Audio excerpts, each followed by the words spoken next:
What if the most relentless terror in the arena isn't a towering giant or a mystical champion, but a single 5 Elixir knight on an armored warhorse? Since the very launch of Clash Royale in 2016, the prince has dictated the absolute panic of the opening seconds, turning a simple bridge into a lethal runway where a lowered lance means erased towers and shattered hopes. Even as countless new cards, champions, and evolutions flooded the game, this charging cavalry unit remained the ultimate measure of defensive reaction time. But how did a simple royal bloodline become the most feared momentum machine in mobile gaming history?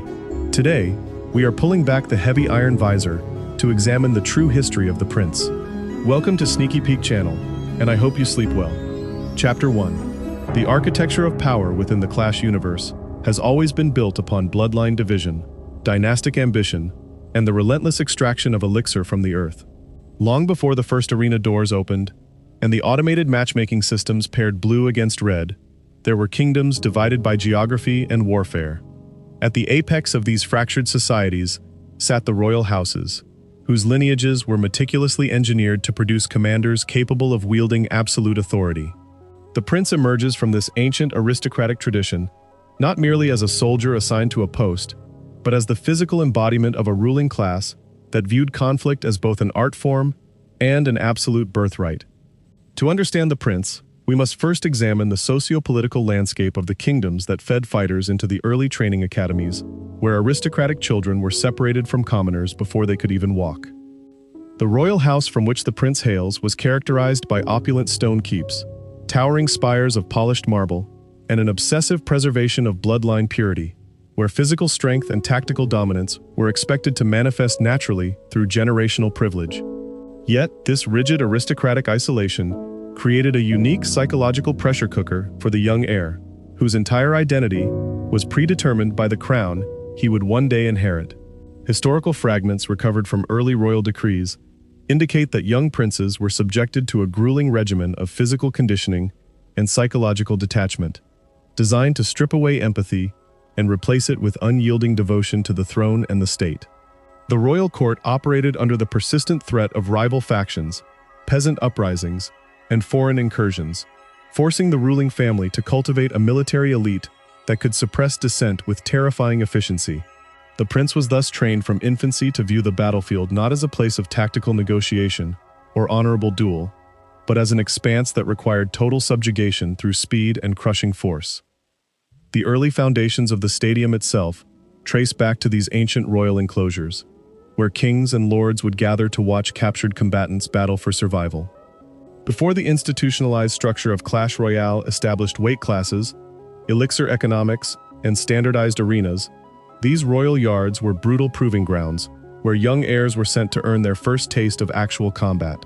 The prince, stepping onto the dirt of those primitive arenas for the first time, would have been clad in ceremonial silver armor that had been specially forged to conceal his identity, while projecting an aura of untouchable divine right. This armor, though heavy and ornate, was designed to intimidate opponents who viewed the royal family not just as political rulers, but as martial behemoths blessed by higher powers. The societal structure of these kingdoms relied heavily on the subjugation of lesser troops, such as goblins, barbarians, and skeleton levies, who served as the disposable muscle, while the elite knights and princes acted as the decisive finishing blow. This class divide permeated every aspect of military strategy, where common soldiers were expected to absorb the initial wave of damage, allowing the royal cavalry to perform the clean execution of enemy defenses. The prince was raised to believe that his life held exponentially more value than the peasants and mercenaries fighting alongside him, a mindset that fostered both supreme arrogance and an unshakable sense of duty. Every tactical drill reinforced the notion that the noble bloodline must never be compromised, and that victory was merely a natural extension of royal superiority. The training regimen endured by the young prince was far more complex than simple horsemanship and lancing drills. From the moment he could hold a wooden training sword, he was taught the precise art of momentum management and spatial control. Royal instructors understood that a knight on foot could easily be swarmed, surrounded, and overwhelmed by numbers, but a knight mounted on a bred warhorse represented an entirely different strategic equation. The horse itself was chosen from specialized royal stables, bred for massive bone density, extreme endurance, and absolute resistance to battlefield panic. These horses were conditioned using dark elixir vapors to deaden their fear responses, ensuring that when faced with roaring dragons, volatile skeletons, or exploding mortars, the beast would never veer off course. The connection between the rider and his mount was cultivated through thousands of hours of rigorous exercise, until the two functioned as a single, devastating unit. As the prince matured, his place within the internal politics of the royal court grew increasingly precarious. In a society where martial prowess was directly tied to political legitimacy, every sparring session and internal tournament was viewed as a potential succession crisis. The prince had to constantly prove that he possessed the raw power necessary to defend his father's realm. Rumors of rival suitors, ambitious cousins, and jealous warlords plotted within the shadowy corridors of the palace, driving the prince deeper into a life of martial isolation. He was not permitted to form close personal bonds with commoners or low-ranking guards, as any display of vulnerability could be exploited by political enemies seeking to undermine the throne. This isolation turned his heart into iron, matching the heavy plate armor that increasingly defined his daily existence.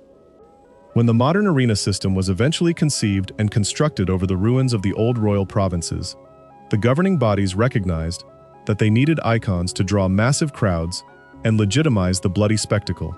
The prince was an obvious choice for the inaugural roster, bringing with him the prestige of the royal house and the terrifying reputation of the cavalry charges that had won countless border wars. The transition from royal territorial skirmishes to standardized arena combat forced the prince to adapt his tactics from wide-open battlefield charges to the confined, highly calculated lanes of the twin bridges leading to the King Tower. This shift was not without friction, as the prince had to learn to operate within the strict metabolic constraints of the newly discovered elixir economy, where every single movement, every gallop, and every thrust of the lance was meticulously funded by the royal treasury's dark fluid reservoirs. The early matches recorded in the stadium archives show a prince struggling with the transition from feudal lord to televised gladiator, yet his fundamental training under the royal banner ensured that he remained a lethal instrument capable of dismantling disorganized defenses before the enemy could mount a coordinated response. The royal bloodline thus became inextricably linked to the commercialized violence of the arena, transforming ancient dynastic blood feuds into prime-time entertainment for millions of spectators scattered across the realm. League promoters quickly realized that the visual spectacle of a heavily armored royal on a charging steed was the ultimate hook to capture audience attention, cementing his status as a permanent fixture of high-stakes competitive matches. The mechanical reality of deploying the prince onto the battlefield represented a turning point in how grand strategists viewed tempo and pressure. In the early days of the arena, commanders relied primarily on static defensive formations and slow, methodical pushes built behind massive tanks like the Giant or the P.E.K.K.A. The introduction of the prince shattered this cautious meta by introducing the concept of immediate, high-threat punish play. If an opponent overcommitted their elixir reserves on one side of the map, a prince deployed down the opposite lane demanded an immediate, precise answer. Failing to address his charge meant watching a full health tower collapse in a matter of seconds, as the double damage impact of his lowered lance stripped away thousands of hit points in a single frame. This sheer destructive potential created a deep psychological barrier for rival players.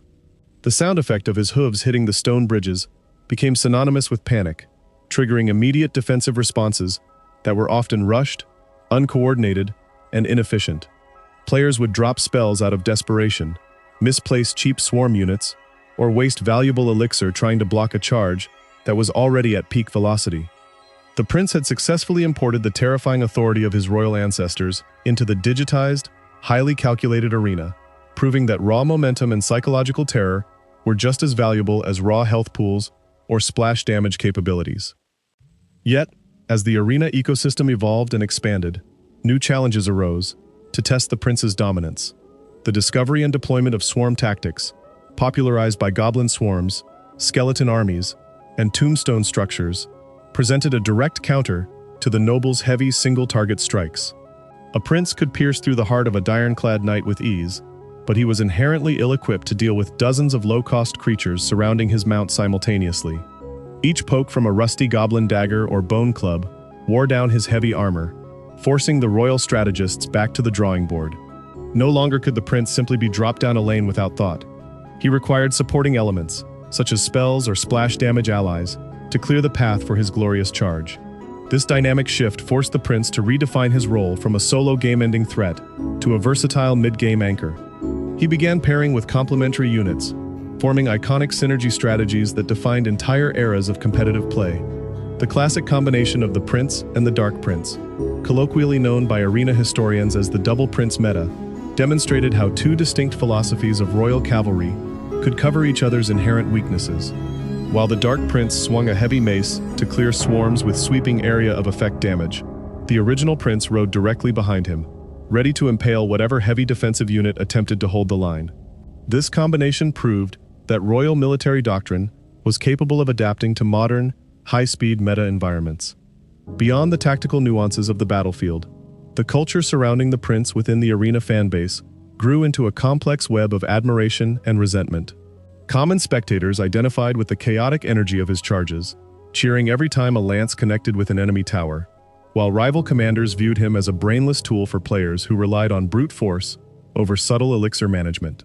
This narrative was actively cultivated by arena executives, who used the prince's aristocratic persona to generate compelling storylines for international broadcasts. Media coverage emphasized his golden hair, his pristine armor, and his unyielding confidence, contrasting him against more humble, blue-collar units like the knight or the archers. The prince himself remained largely distant from the media circus that grew around his arena appearances. Bound by ancient codes of aristocratic conduct, he rarely gave interviews or engaged with public commentary, preferring to let his performance on the turf speak for itself. Behind the scenes, however, the grueling physical toll of continuous arena battles began to accumulate. The kinetic shockwaves from slamming his lance into solid stone towers and heavy mechanical structures like the Expo at 30 miles per hour exerted tremendous stress on his body and equipment.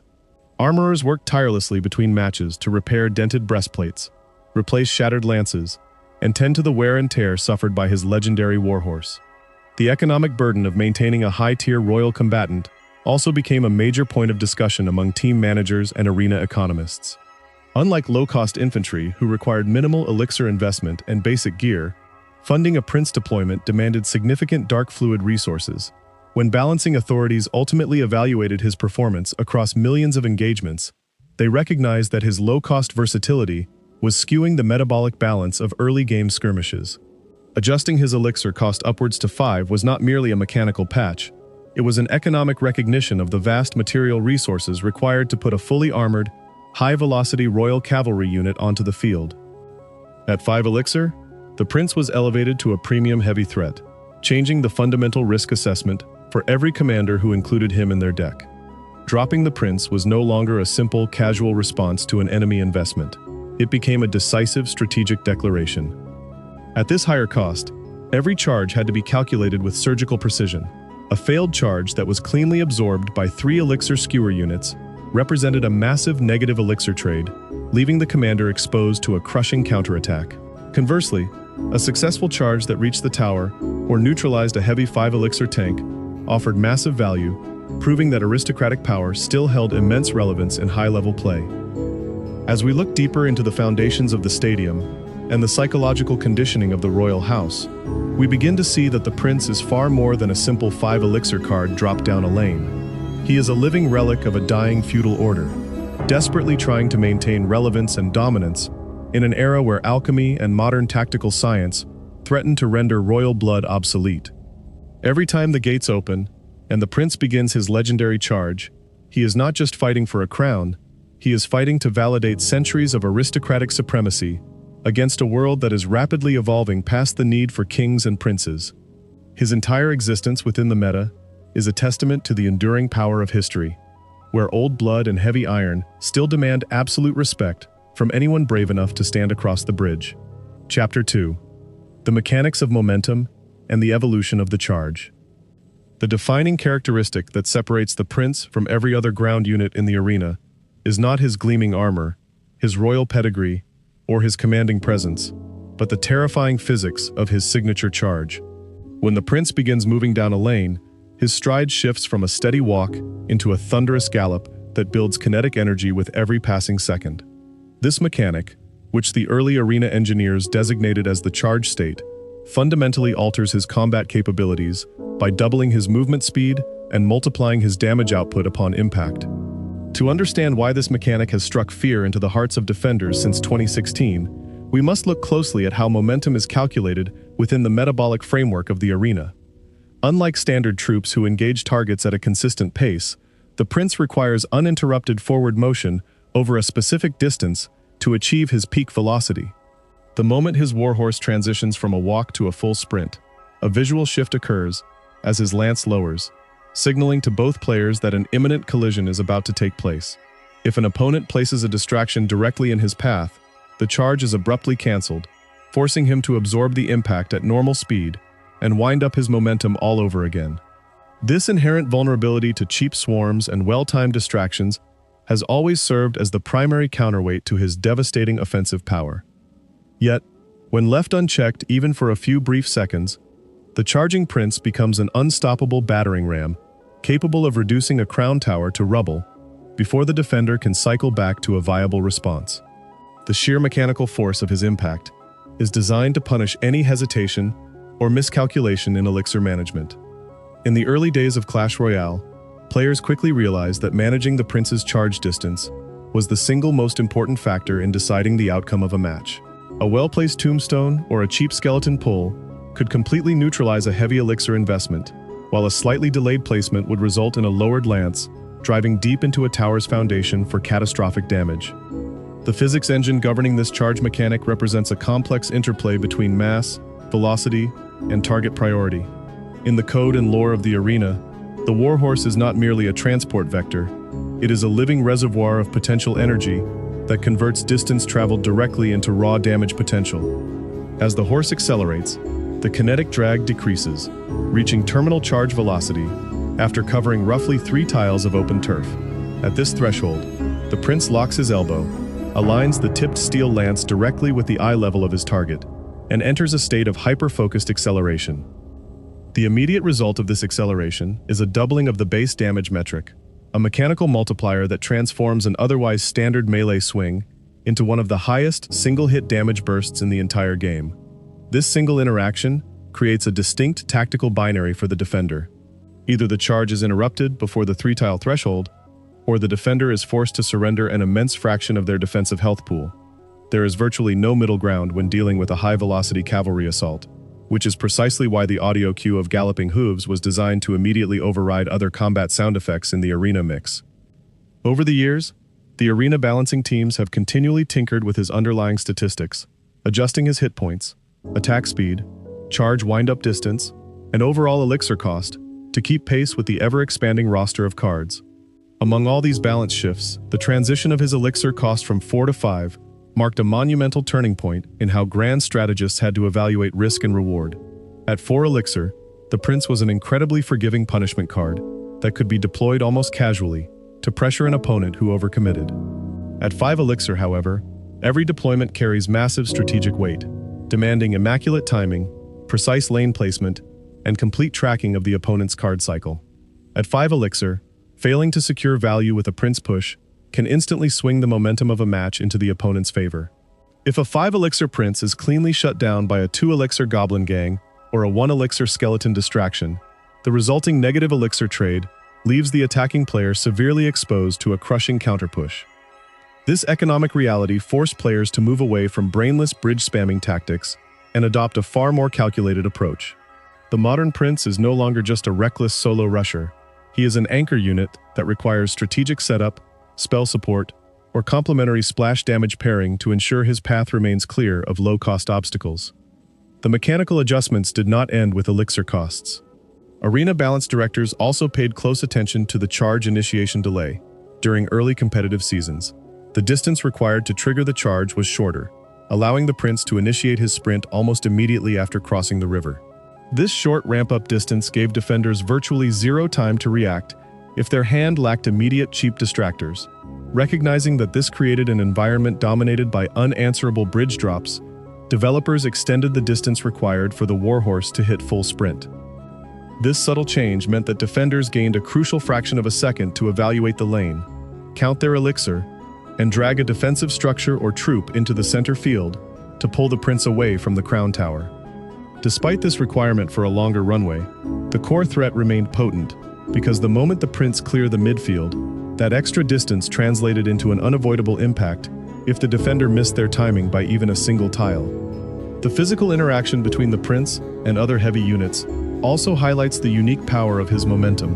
When colliding with medium-sized ground troops, the initial strike from his charged lance delivers enough raw force to knock them back or eliminate them instantly, allowing him to continue pushing forward into the heart of the enemy's defense. Even against massive tanks like the Giant or the Golem, a charged prince delivers unmatched single-target damage that can melt high health pools in a matter of seconds. This dual capability, serving as both a terrifying offensive win condition and a brutal high-damage defensive tank killer, is precisely why he has maintained his relevance across every era of competitive play. To fully understand how the prince operates on defense, one must analyze his utility as a heavy stopper against incoming pushes. While most players associate the prince with raw bridge aggression, elite competitive players have long utilized his massive single-target strike to shred enemy tanks before they can reach the crown tower. When an opponent constructs a massive push, backed by a giant, a royal giant, or a P.E.K.K.A., dropping the prince directly onto the high-health tank provides an immediate defensive firewall. His heavy health pool allows him to absorb hits from supporting ranged troops, while his lance quickly carves through the tank's health bar. Once the enemy tank collapses, the prince emerges from the defensive fray with remaining health, instantly converting from a defensive anchor into a high-threat counterpush. This transition from defense to offense is where the prince generates his highest value. The opponent, having just spent 10 or 12 elixir building their initial push, suddenly finds themselves with 0 elixir in reserve as a half-health prince begins his terrifying gallop down the opposite lane. This dual-purpose operational profile makes him one of the most dynamic strategic investments in the entire arena history. The evolution of the arena meta has introduced countless new mechanics designed to halt or reset momentum, ranging from electro-wizard zaps and freeze spells to knockback effects from log rolls and boulder boulders. Each of these additions directly challenge the prince's ability to maintain his charge state, forcing royal cavalry specialists to refine their playstyles and anticipate enemy disruptions. When stun mechanics were first integrated into the game, via cards like the Zap spell and the Lightning Bolt, the prince faced his first true existential crisis in the meta. A single 1 elixir or 2 elixir stun effect could completely reset his charge state mid-gallop, stripping away his momentum and forcing his warhorse to restart its acceleration from 0. This mechanical interaction gave rise to high-skilled defensive techniques, where players would intentionally allow the prince to get within inches of the tower before dropping a Zap spell, completely neutralizing the double damage impact and leaving the prince doing modest base-level poke damage. In response to these stun-heavy defensive metas, players began developing sophisticated support strategies to protect the prince's charge momentum. Spell tracking became an absolute requirement for successful prince players. Before committing 5 elixir to a prince lane push, a skilled player would actively bait out the opponent's stun spells, log rolls, or swarm units, using auxiliary threats like goblin barrels or dart goblins. Once the opponent's defensive options were exhausted or trapped out of cycle, the prince could be unleashed down the lane with absolute certainty that his charge state would remain uninterrupted. Furthermore, the introduction of prediction spells revolutionized prince offense. Players began dropping a predictive log or arrows spell directly ahead of the charging prince, clearing away skeleton armies or goblin groups the exact millisecond they were placed. This level of tactical synergy demonstrated that mastering the prince was not simply about dropping a card on the turf, but about conducting a complex, multi-layered tactical sequence that outmaneuvered the opponent's defensive instincts. The visual and kinetic feedback of the charge state also plays a massive role in the psychological warfare of a Clash Royale match. When a player hears the trumpet cue and sees the prince lower his lance, their brain is forced into a high-stress state of emergency reaction. Human error increases dramatically under time pressure, and the speed of a charging prince shrinks the opponent's decision-making window down to a few milliseconds. Misplacements become far more common under this pressure. A skeleton army dropped 1 tile too far to the left will fail to distract the prince, allowing him to ignore the skeletons entirely and lock straight onto the tower. This psychological weight is amplified by the sheer visual presence of the unit. Clad in plate armor, Riding a heavily armored warhorse and trailing an aura of momentum, the prince visually dominates the lane, forcing the opponent to focus their entire attention on stopping him while ignoring subtle threats developing elsewhere on the map. As card evolutions and champions were eventually introduced into the modern era of the game, adding complex abilities like untargetability, dashes, and directional shields, many ancient classic cards were pushed into obscurity. Yet the prince survived this technological shift precisely because raw, single-target kinetic force never goes out of style, whether facing an evolved knight with massive damage reduction or a champion with high-tech abilities. A 5-elixir cavalry unit driving a lance straight through the target remains a universal answer to heavy threats. His charge mechanics represent the purest form of martial aggression in the game, simple, brutal, and mathematically overwhelming if allowed to reach full momentum. Despite the influx of complex control cards, the fundamental terror of the prince remains completely unchanged. The moment those galloping hooves hit the stone bridge, and that iron lance drops level with the horizon, the entire room holds its breath, knowing that victory or defeat hinges on a single fraction of a second. The enduring legacy of the charge mechanic is ultimately a story of balance between raw speed and defensive spatial awareness. Every arena match featuring the prince becomes a high-stakes chess match played at breakneck speed. The prince rider constantly calculates distance, elixir differentials, and spell counters, looking for that one single opening where the path to the tower is clear. The defender, meanwhile, must maintain absolute discipline, carefully holding on to their cheap swarms or stun effects, knowing that a single reckless investment will leave their lane wide open to a thunderous, game-ending assault. This perpetual cat-and-mouse game has cemented the prince's charge not just as a mechanic, but as one of the definitive competitive pillars of Clash Royale history. As we analyze the layers of strategy that have built up around this single unit over years of competitive play, it becomes clear that his charge is far more than a stat multiplier.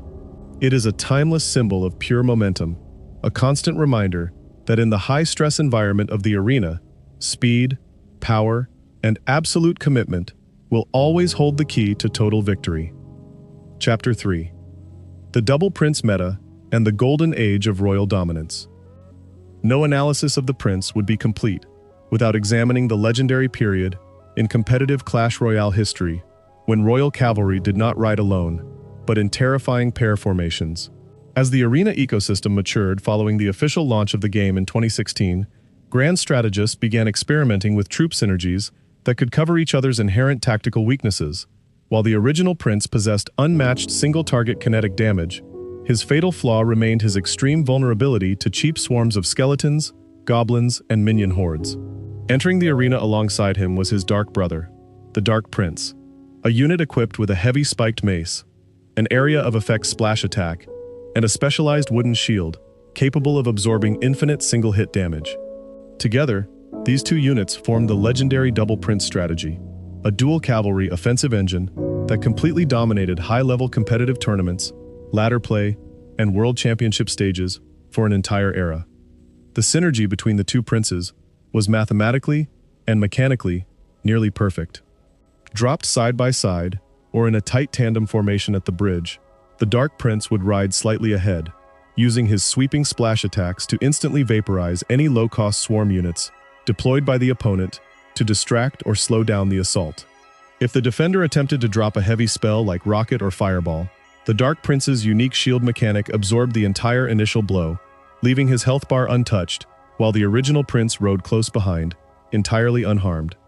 Once the defensive swarm was cleared away by the Dark Prince's mace, the original prince would lower his lance, lock onto the remaining heavy defense, or the crown tower itself, and deliver his catastrophic double-damage charge strike.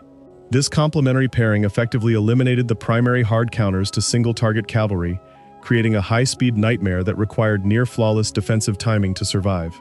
The rise of the Double Prince meta reshaped the fundamental principles of deck building across the entire globe. Players realized that traditional control decks and defensive siege setups were simply incapable of containing the raw, dual-lane, or single-lane momentum generated by 16 elixir pushes built around the two brothers, often backed by the P.E.K.K.A. or the Giant. In the classic Giant Double Prince deck configuration, the massive Giant acted as a flesh and stone shield, absorbing tower shots and heavy ranged fire, while the two princes charged directly behind his back. If the defender tried to drop an inferno tower or a heavy tank killer to stop the giant, the original prince would impale it instantly, while the dark prince cleared the defensive skeletons or guard shields surrounding the structure. This three-unit combination created an almost insurmountable frontline threat that forced defensive players to execute millimeter-precise placements of multi-card distractions just to salvage their towers. To fully appreciate the dominance of this golden age, one must look at the psychological weight the double prince combination exerted on competitive players. Tournament broadcasts from 2016 and 2017 were dominated by matches where victory was decided entirely by which player could better cycle, position, and support their dual cavalry pushes. The audio atmosphere of a double prince match was iconic, the dual trumpet cues sounding almost simultaneously, followed by the combined thunder of armored hooves crossing the river. Commentators and spectators alike knew that the moment both lances dropped and the dark prince began his mace spin, the defender was operating on a paper-thin margin of error. A single misplaced zap spell, or a half-second delay in dropping a defensive cannon, meant the immediate loss of a crown tower and a swift defeat. The peak of this strategic dominance eventually forced the arena balance directors to intervene, as the double prince setup had effectively squeezed out alternative win conditions and created a centralized meta where playing anything else placed a commander at a severe disadvantage. Subsequent balance updates systematically adjusted the Dark Prince's splash radius, charge speed, and shield durability, while simultaneously tuning the original prince's health and damage output. Addition of newly engineered control troops, such as the Ice Wizard, the Bowler, and the Electro Wizard, further introduced targeted mechanics, specifically designed to disrupt paired momentum. The Bowler's heavy boulder rolls could knock back both princes simultaneously, resetting their charge states, while the Electro Wizard's dual-target lightning stuns could lock both brothers in place, stripping away their speed advantage. Despite these targeted balance shifts, and the eventual introduction of new card archetypes, the historical legacy of the Double Prince meta remains one of the most celebrated and studied chapters in Clash Royale lore. It proved that cavalry units, when deployed with precise spatial understanding and complementary damage profiles, could completely redefine how space, time, and elixir were managed in the arena. For the original prince, this period was the absolute zenith of his prestige, establishing him not merely as a strong individual card, but as half of the most feared offensive pairing ever to set foot on the arena turf. Long after the meta shifted to emphasize lighter cycle decks and high-tech champions, the sight of the blue and dark banners riding side by side down a lane continues to evoke a deep sense of nostalgic reverence and respect among veteran commanders worldwide. As the modern game evolved toward tighter elixir management and faster card rotation cycles, the Double Prince strategy underwent various revivals and adaptations. High-level players periodically resurrected the iconic duo during special tournament formats, classic challenge runs, and strategic meta shifts where swarm-heavy defenses gained popularity. The enduring strength of the pairing lies in its fundamental design, a perfect balance of single-target, single-hit destruction, and wide-area clearing power. Even in contemporary high-level play, when a player manages to construct a full Double Prince push in double or triple elixir time, the response from the opponent is immediate, intense, and often panicked.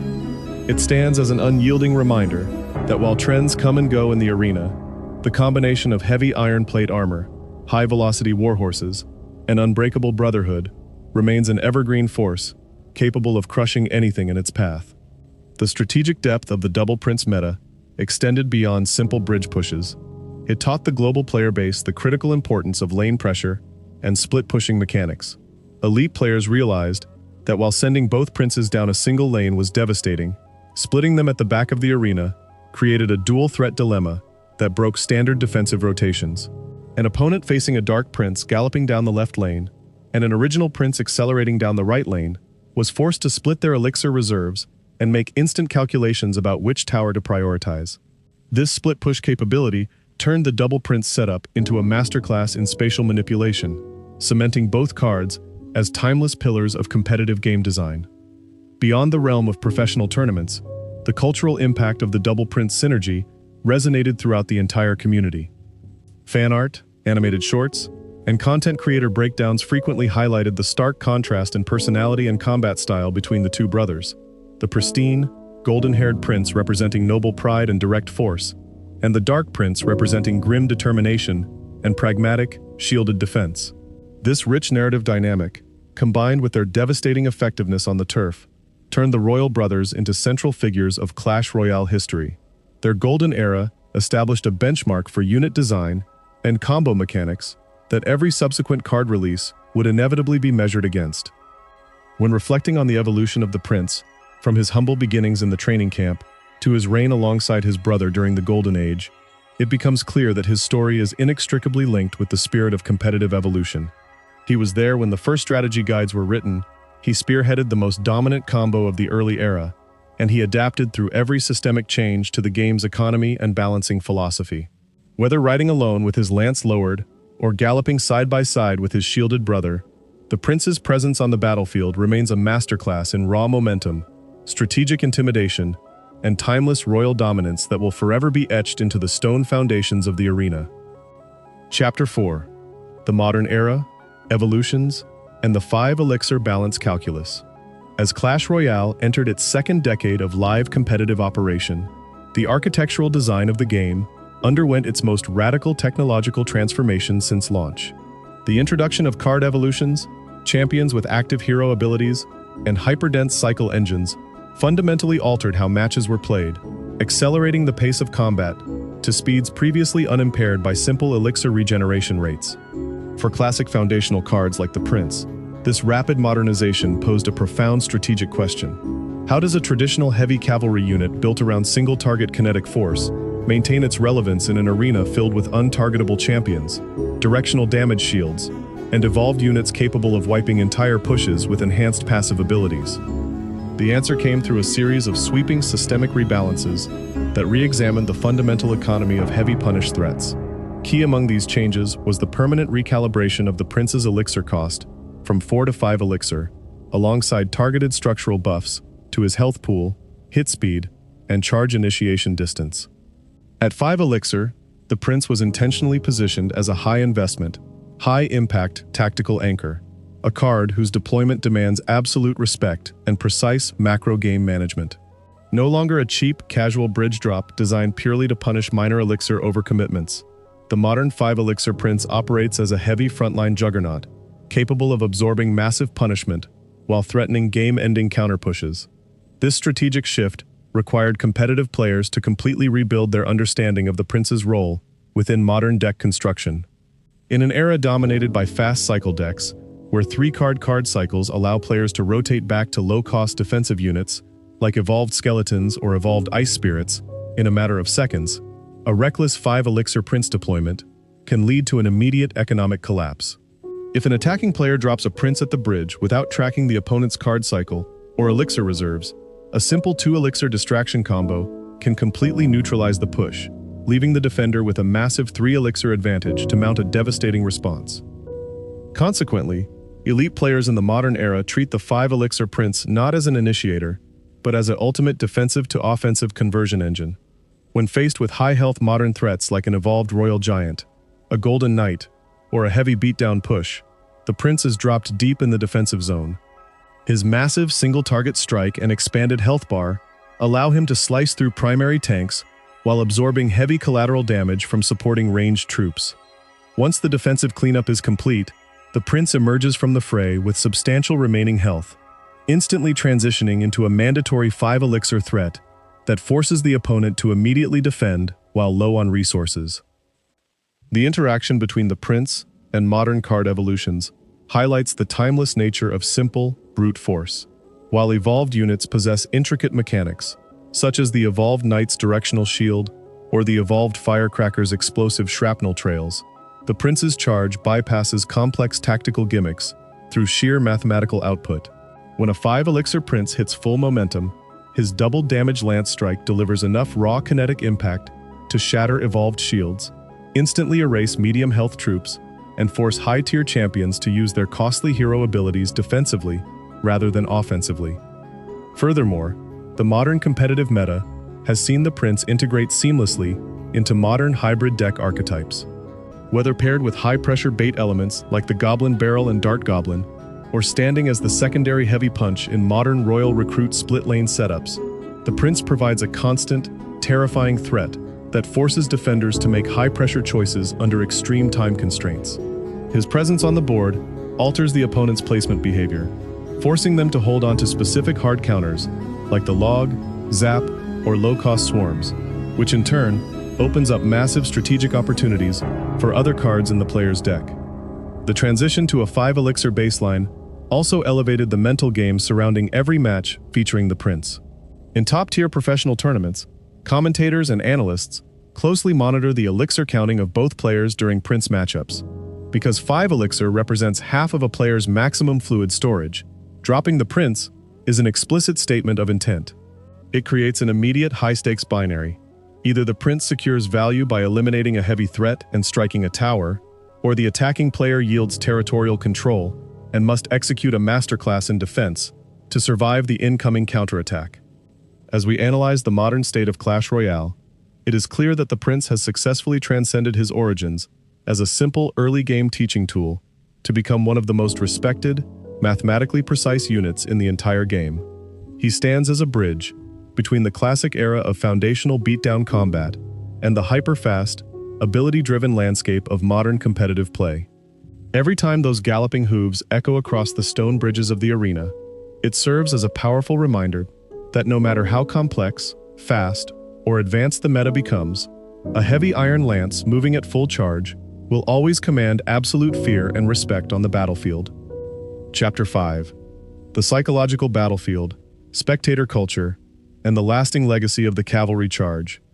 Beyond the raw numerical calculations of elixir trade efficiency, hit point pools, and tile-per-second acceleration metrics, the Prince occupies a unique psychological realm within the Clash Royale experience.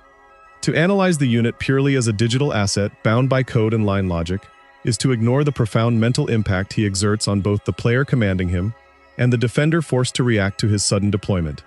In high-stakes competitive environments, where matches are decided by millisecond inputs and single-tile placement errors, the Prince functions as a high-velocity psychological weapon designed to disrupt executive functioning and induce decision paralysis. The primary catalyst for this psychological pressure is the multi-sensory sensory design engineered around his charge mechanic. The precise moment the Prince transitions from a standard walk into his high-speed gallop, the arena audio mix is dominated by an unmistakable, high-pitched brass trumpet fanfare, followed immediately by the rhythmic, heavy thumping of armored hooves striking the dirt and stone turf. This audio design was intentionally calibrated to stand out above the chaotic background noise of spell impacts, tower arrows, and troop vocalizations. For a defender, hearing that specific acoustic trigger induces an immediate spike in cognitive load. The brain is forced to halt its long-term strategic planning and immediately pivot to an emergency reaction protocol. This auditory cue is paired with a striking visual transition that commands complete visual focus. As the warhorse accelerates, the Prince lowers his long steel lance from a vertical resting position to a horizontal plane aligned directly with enemy eye level, while a distinct speed blur effect trails behind his mount. This visual transformation signals that the clock is ticking down rapidly toward a high-damage collision. Because the charge state doubles his movement speed, the defender's window to analyze their hand, calculate their current elixir reserves, select an appropriate counter card, drag it onto the field, and release it with correct tile placement shrinks to a mere fraction of a second. Under this severe time pressure, human error rates increase exponentially.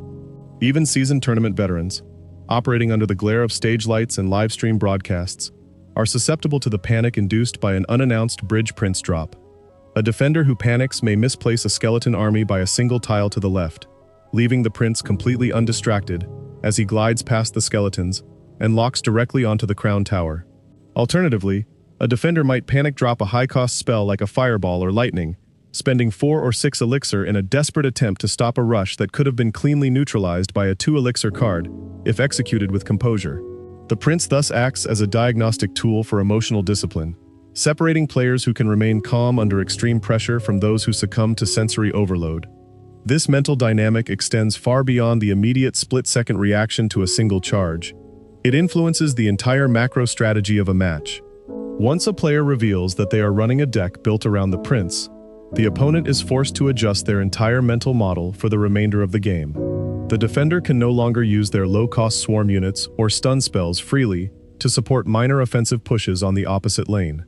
They must reserve those specific defensive answers, holding them in hand like insurance policy cards, out of constant fear that the prince will be unleashed the exact moment their guard is dropped. By simply existing in a player's 8-card deck, the prince restricts the opponent's freedom of action, forcing them to play defensively and defensively hoarding Elixir rather than executing their own ideal win condition. The cultural and spectator impact of the prince is equally significant in understanding his enduring legacy. From the earliest grassroots local tournaments in 2016 to the massive international stages of the Clash Royale League World Finals, the prince has consistently served as one of the most visually compelling units for audience engagement. Tournament broadcasters and live commentators rely heavily on the drama generated by a charging prince to build tension during broadcasts. When a commentator shouts that a prince has been dropped down an open lane, the entire audience, whether watching in an arena auditorium or via live online streams, immediately locks their attention onto that specific sector of the map. The binary nature of a prince charge makes for unparalleled spectator entertainment. There is rarely an ambiguous outcome when a prince crosses the bridge.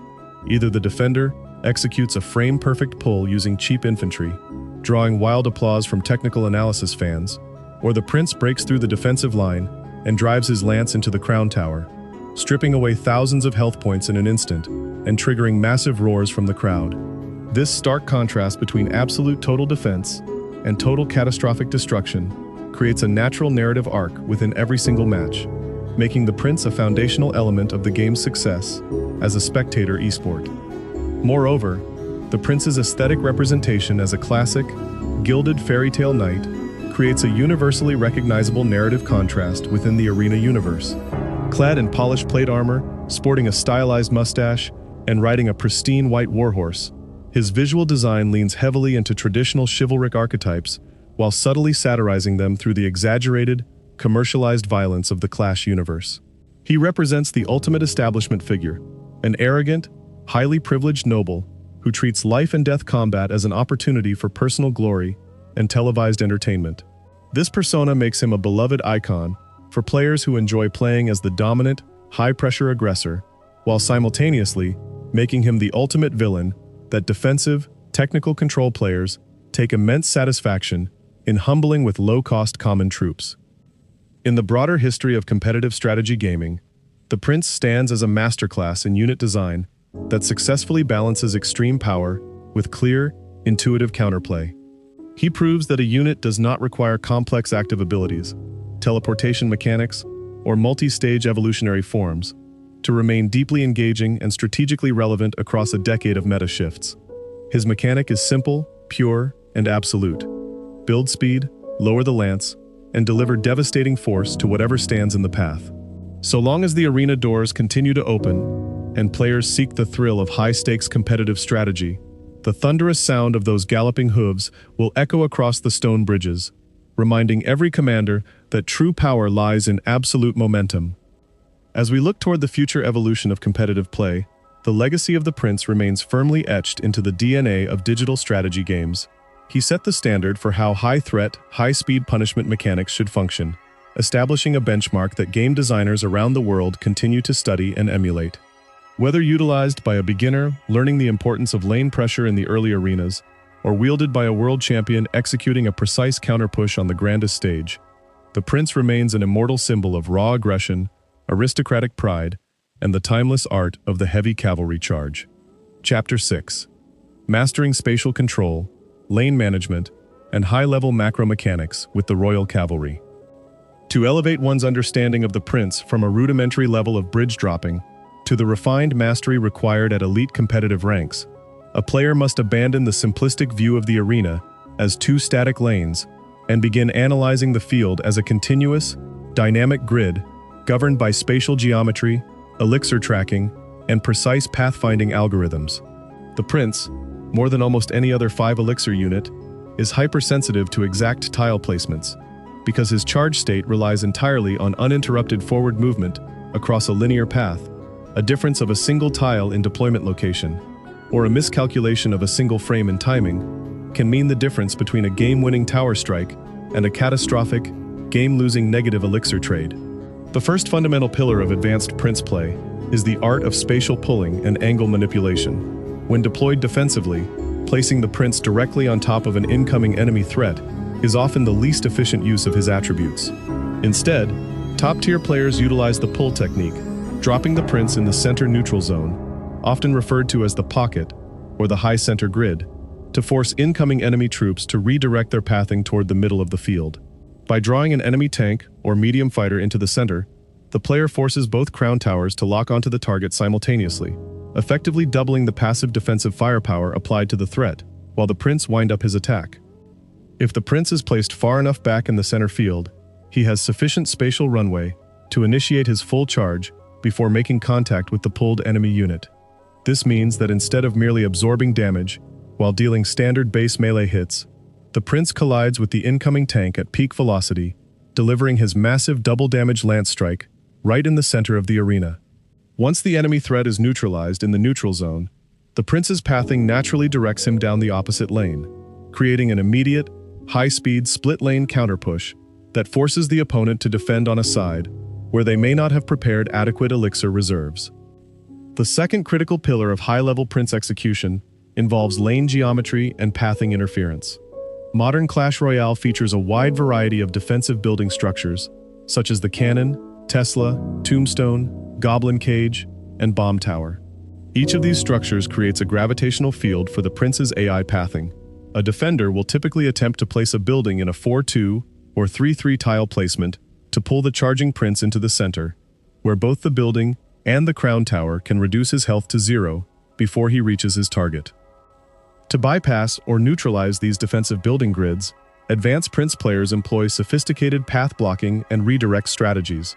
One classic technique involves dropping an auxiliary unit, such as a heavy tank or a light troop, directly alongside or slightly ahead of the prince to alter his horizontal positioning relative to the bridge.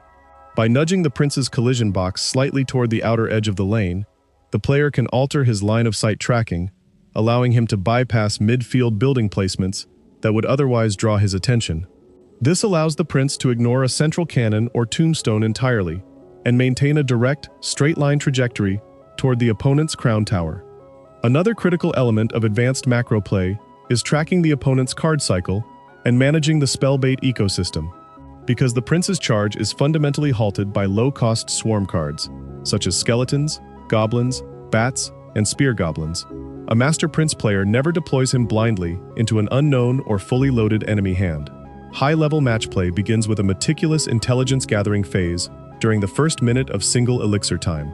The player uses light auxiliary troops to probe the opponent's defenses, identifying all 8 cards in the enemy deck and noting specifically which low-cost swarms, stun effects, or heavy counters are present. Once the enemy deck composition is revealed, the prince player constructs a mental rotation tracker.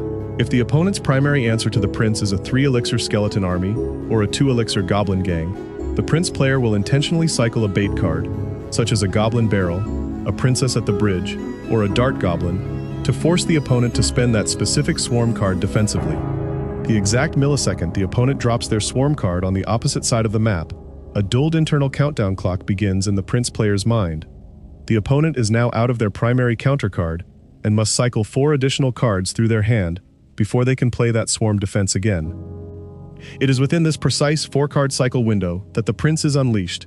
With their primary counter trapped out of hand, the defender is forced to resort to secondary, inefficient defensive responses, such as dropping an overcosted heavy troop or panic placing a spell, resulting in massive structural damage to their tower or a severe loss of elixir momentum. This systematic manipulation of the opponent's card cycle transforms the prince from a high-risk gamble into a mathematically guaranteed offensive instrument. Furthermore, mastering double and triple elixir time dynamics is essential for maximizing the prince's late-game effectiveness. During the first 2 minutes of single elixir, elixir regenerates at a standard rate of 1 drop per 2.8 seconds, making a 5-elixir investment a major commitment that leaves little fluid available for immediate spell backup or defensive coverage. During this early phase, prince deployments must be cautious, controlled, and primarily defensive in nature. However, when the match enters double elixir time, 1 drop per 1.4 seconds, and triple elixir time, 1 drop per 0.7 seconds, the economic rules of the arena change completely. Fluid regenerates so rapidly that a player can afford to drop a 5-elixir prince and immediately back him up with a spell, such as a predictive log, zap, or fireball, or a high-impact splash unit within seconds. In these hyper-accelerated late-game scenarios, the Prince becomes an relentless pressure tool. A player can construct overlapping, dual-lane pushes that overwhelm the opponent's spatial processing limits, repeatedly sending high-velocity cavalry charges down both sides of the arena until the opponent's defensive rotation breaks down completely. To truly appreciate the strategic depth of the Prince at this level, one must examine his interactions against specific deck archetypes across the meta landscape. Against fast cycle control decks, such as Hog Rider Cycle or Minor Poison, the Prince serves as an immovable wall. When a Hog Rider comes screaming across the bridge, dropping the Prince directly in front of the Crown Tower allows his heavy lance strike to eliminate the Hog Rider before it can secure more than a single swing on the tower. Because the Prince retains almost all of his health bar after stopping the Hog Rider, he immediately converts into a high-threat counterpush, forcing the cycle player to immediately spend the elixir they just earned back on defense, effectively neutralizing their rapid offensive tempo. Against massive beatdown decks, such as Golem, Electro Giant, or Lava Hound setups, the Prince fulfills a completely different tactical mandate. When an opponent commits 8 elixir to drop a Golem in the back of their arena, they are operating at a severe, immediate elixir deficit. A novice player might respond by dropping everything defensively in the same lane as the Golem. An elite Prince Master, however, understands the power of opposite lane pressure. The moment the Golem is dropped in the back left corner, the Prince is dropped at the bridge, in the right lane. This instant opposite lane threat places the beatdown player in an impossible dilemma. If they ignore the Prince to save elixir for their Golem push, the charging Prince will destroy their right crown tower in less than 5 seconds. If they spend their remaining 4 or 5 elixir to defend against the Prince, they no longer have the fluid required to back up their Golem with supporting splash troops like the Baby Dragon or Night Witch. By forcing the beatdown player to react on the opposite side of the map, the Prince completely dismantles the enemy's primary win condition before it even reaches the river, proving once again that spatial pressure and raw velocity are the ultimate counters to slow, heavy momentum. Finally, high-level Prince mastery demands an intimate understanding of pathing physics under spell interference. When a charging Prince is targeted by knockback spells, such as the Log or a Fireball, the exact direction of the knockback is determined by the center point of the spell impact relative to the Prince's collision box. A master player can predict when an opponent will throw a Log to reset the Prince's charge. By positioning support troops in a way that alters the Prince's trajectory, or by timing an auxiliary spell to clear obstacles before the Log lands, the Prince Rider minimizes the distance lost during the knockback animation, allowing the Warhorse to re-engage its charge state in the shortest spatial distance possible. As we synthesize these advanced operational strategies, it becomes abundantly clear that the Prince is not merely a blunt instrument of destruction, but a complex, high-skill anchor unit that rewards spatial discipline, geometric precision, and deep macro-game awareness. Every placement of the Royal Cavalry represents a complex equation involving tile coordinates, elixir differentials, card cycles, and psychological pressure. When executed by a master strategist who understands every nuance of pathing and spatial control, the Prince remains one of the most lethal, awe-inspiring, and mathematically elegant forces in the entire history of competitive strategy gaming. Chapter 7. The Art of Deck Building, Tactical Synergies, and the Grand Blueprint of Royal Deck Archetypes. To fully harness the raw kinetic power of the Prince within the evolving competitive framework of Clash Royale, a player must move beyond individual unit mastery and master the intricate principles of deck architecture. A single card, no matter how statistically dominant or visually imposing, cannot operate in a vacuum. In the 5 elixir era, where every deployment represents a massive structural investment of fluid resources, constructing a deck around the Prince requires a deep understanding of card synergy, elixir curve management, defensive coverage, and complementary pressure points. The Prince is a specialized weapon, an elite single-target heavy hitter capable of unmatched burst damage, yet entirely dependent on a supporting cast to clear his sightlines, cover his air target weaknesses, and protect his momentum from swarm interference. The first fundamental doctrine of Royal deck construction is the establishment of a robust, low-cost spell bait engine, because the primary hard counter to a charging Prince will always be low-cost, multi-unit swarm troops, such as skeletons, goblins, bats, minion hordes, and spear goblins, a successful prince deck must force the opponent to exhaust their swarm resources before the royal cavalry ever steps onto the turf. This tactical philosophy gave rise to the legendary prince bait deck archetypes, which remain among the most enduring and lethal strategies in competitive history. In a classic prince bait blueprint, the deck is constructed with multiple overlapping swarm threats that share the same defensive counters as the prince. Cards such as the Goblin Barrel, Dart Goblin, Princess, Skeleton Barrel, and Goblin Gang form an interconnected web of high-pressure bait options. If the opponent uses their Log or Zap spell to clear a princess at the bridge, or a Goblin Barrel on their crown tower, they instantly forfeit their primary low-cost answer to the prince.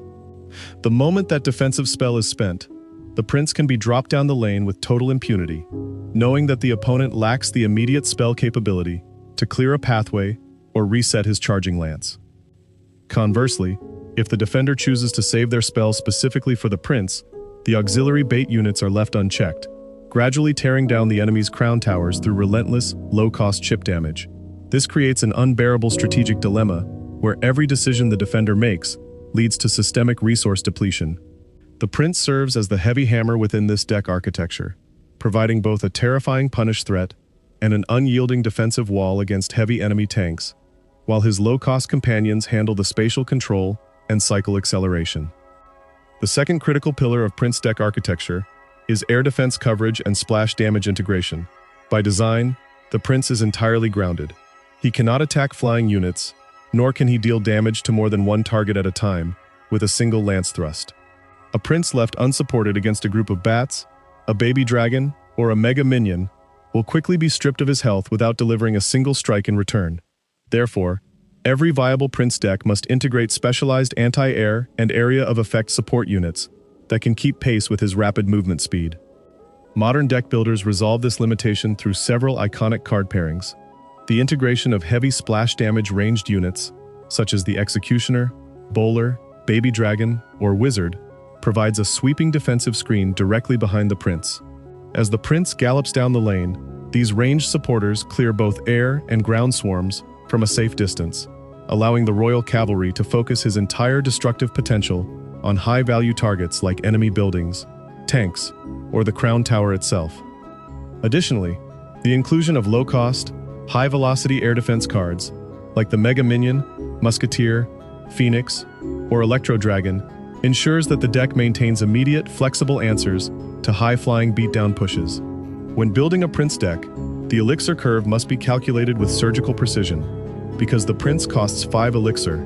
Pairing him with too many heavy, high-cost support cards will result in an unworkable, slow elixir curve that leaves the player vulnerable to fast cycle decks.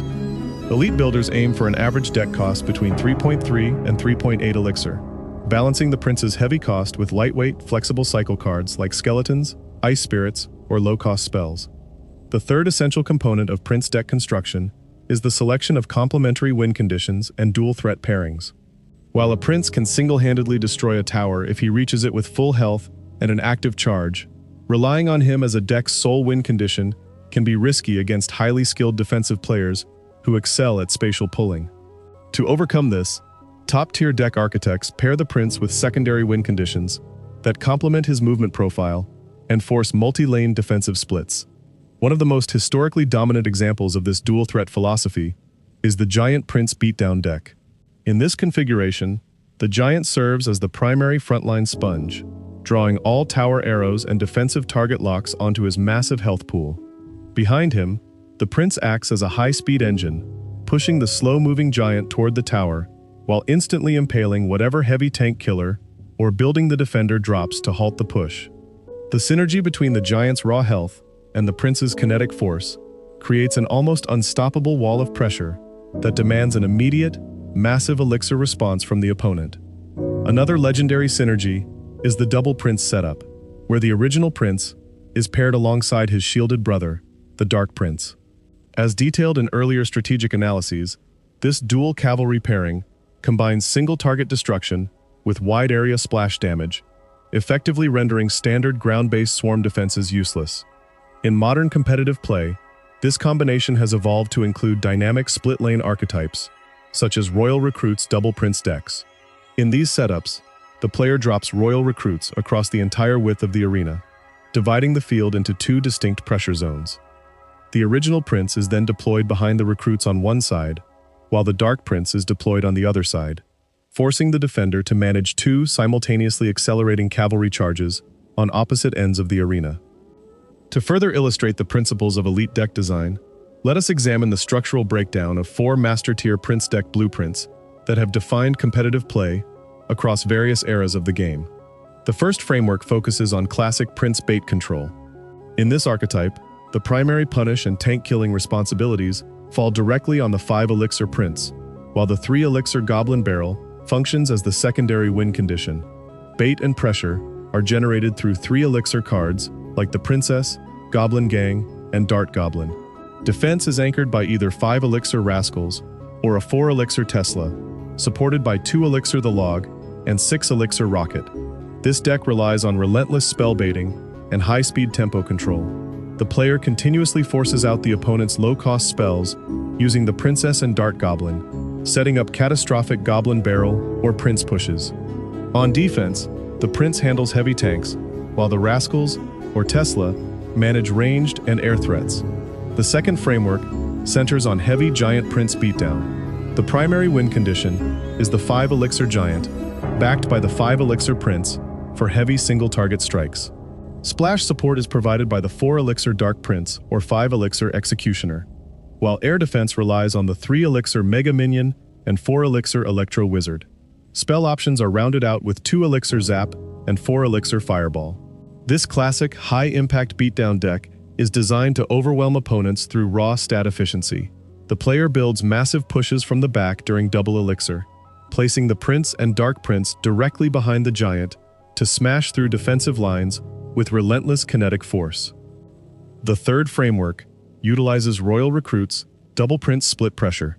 Overall line control is established using 7 elixir royal recruits, with the 5 elixir Prince delivering single-target hits and the 4 elixir Dark Prince providing splash damage. Air and cycle support comes from the 4 elixir Flying Machine, combined with either a 4 elixir Goblin Hut or 3 elixir Skeleton Barrel. Spell removal features 3 elixir Arrows and 3 elixir Royal Delivery. Built for ultimate spatial manipulation, this deck denies the opponent a single focus point. By splitting royal recruits and sending a different prince down each lane, the player divides the defender's elixir and forces constant, high-stress defensive calculations under heavy time pressure. The fourth framework highlights modern prince cycle punish. The 5 elixir Prince serves as the main punish tool and defensive anchor, paired alongside 2 elixir Wall Breakers or a 3 elixir Miner as the win condition. Cycle efficiency and swarm coverage are handled by 1 elixir Skeletons, a 1 elixir Ice Spirit, and 2 elixir Spear Goblins, supported by a 4 elixir Bomb Tower for building control.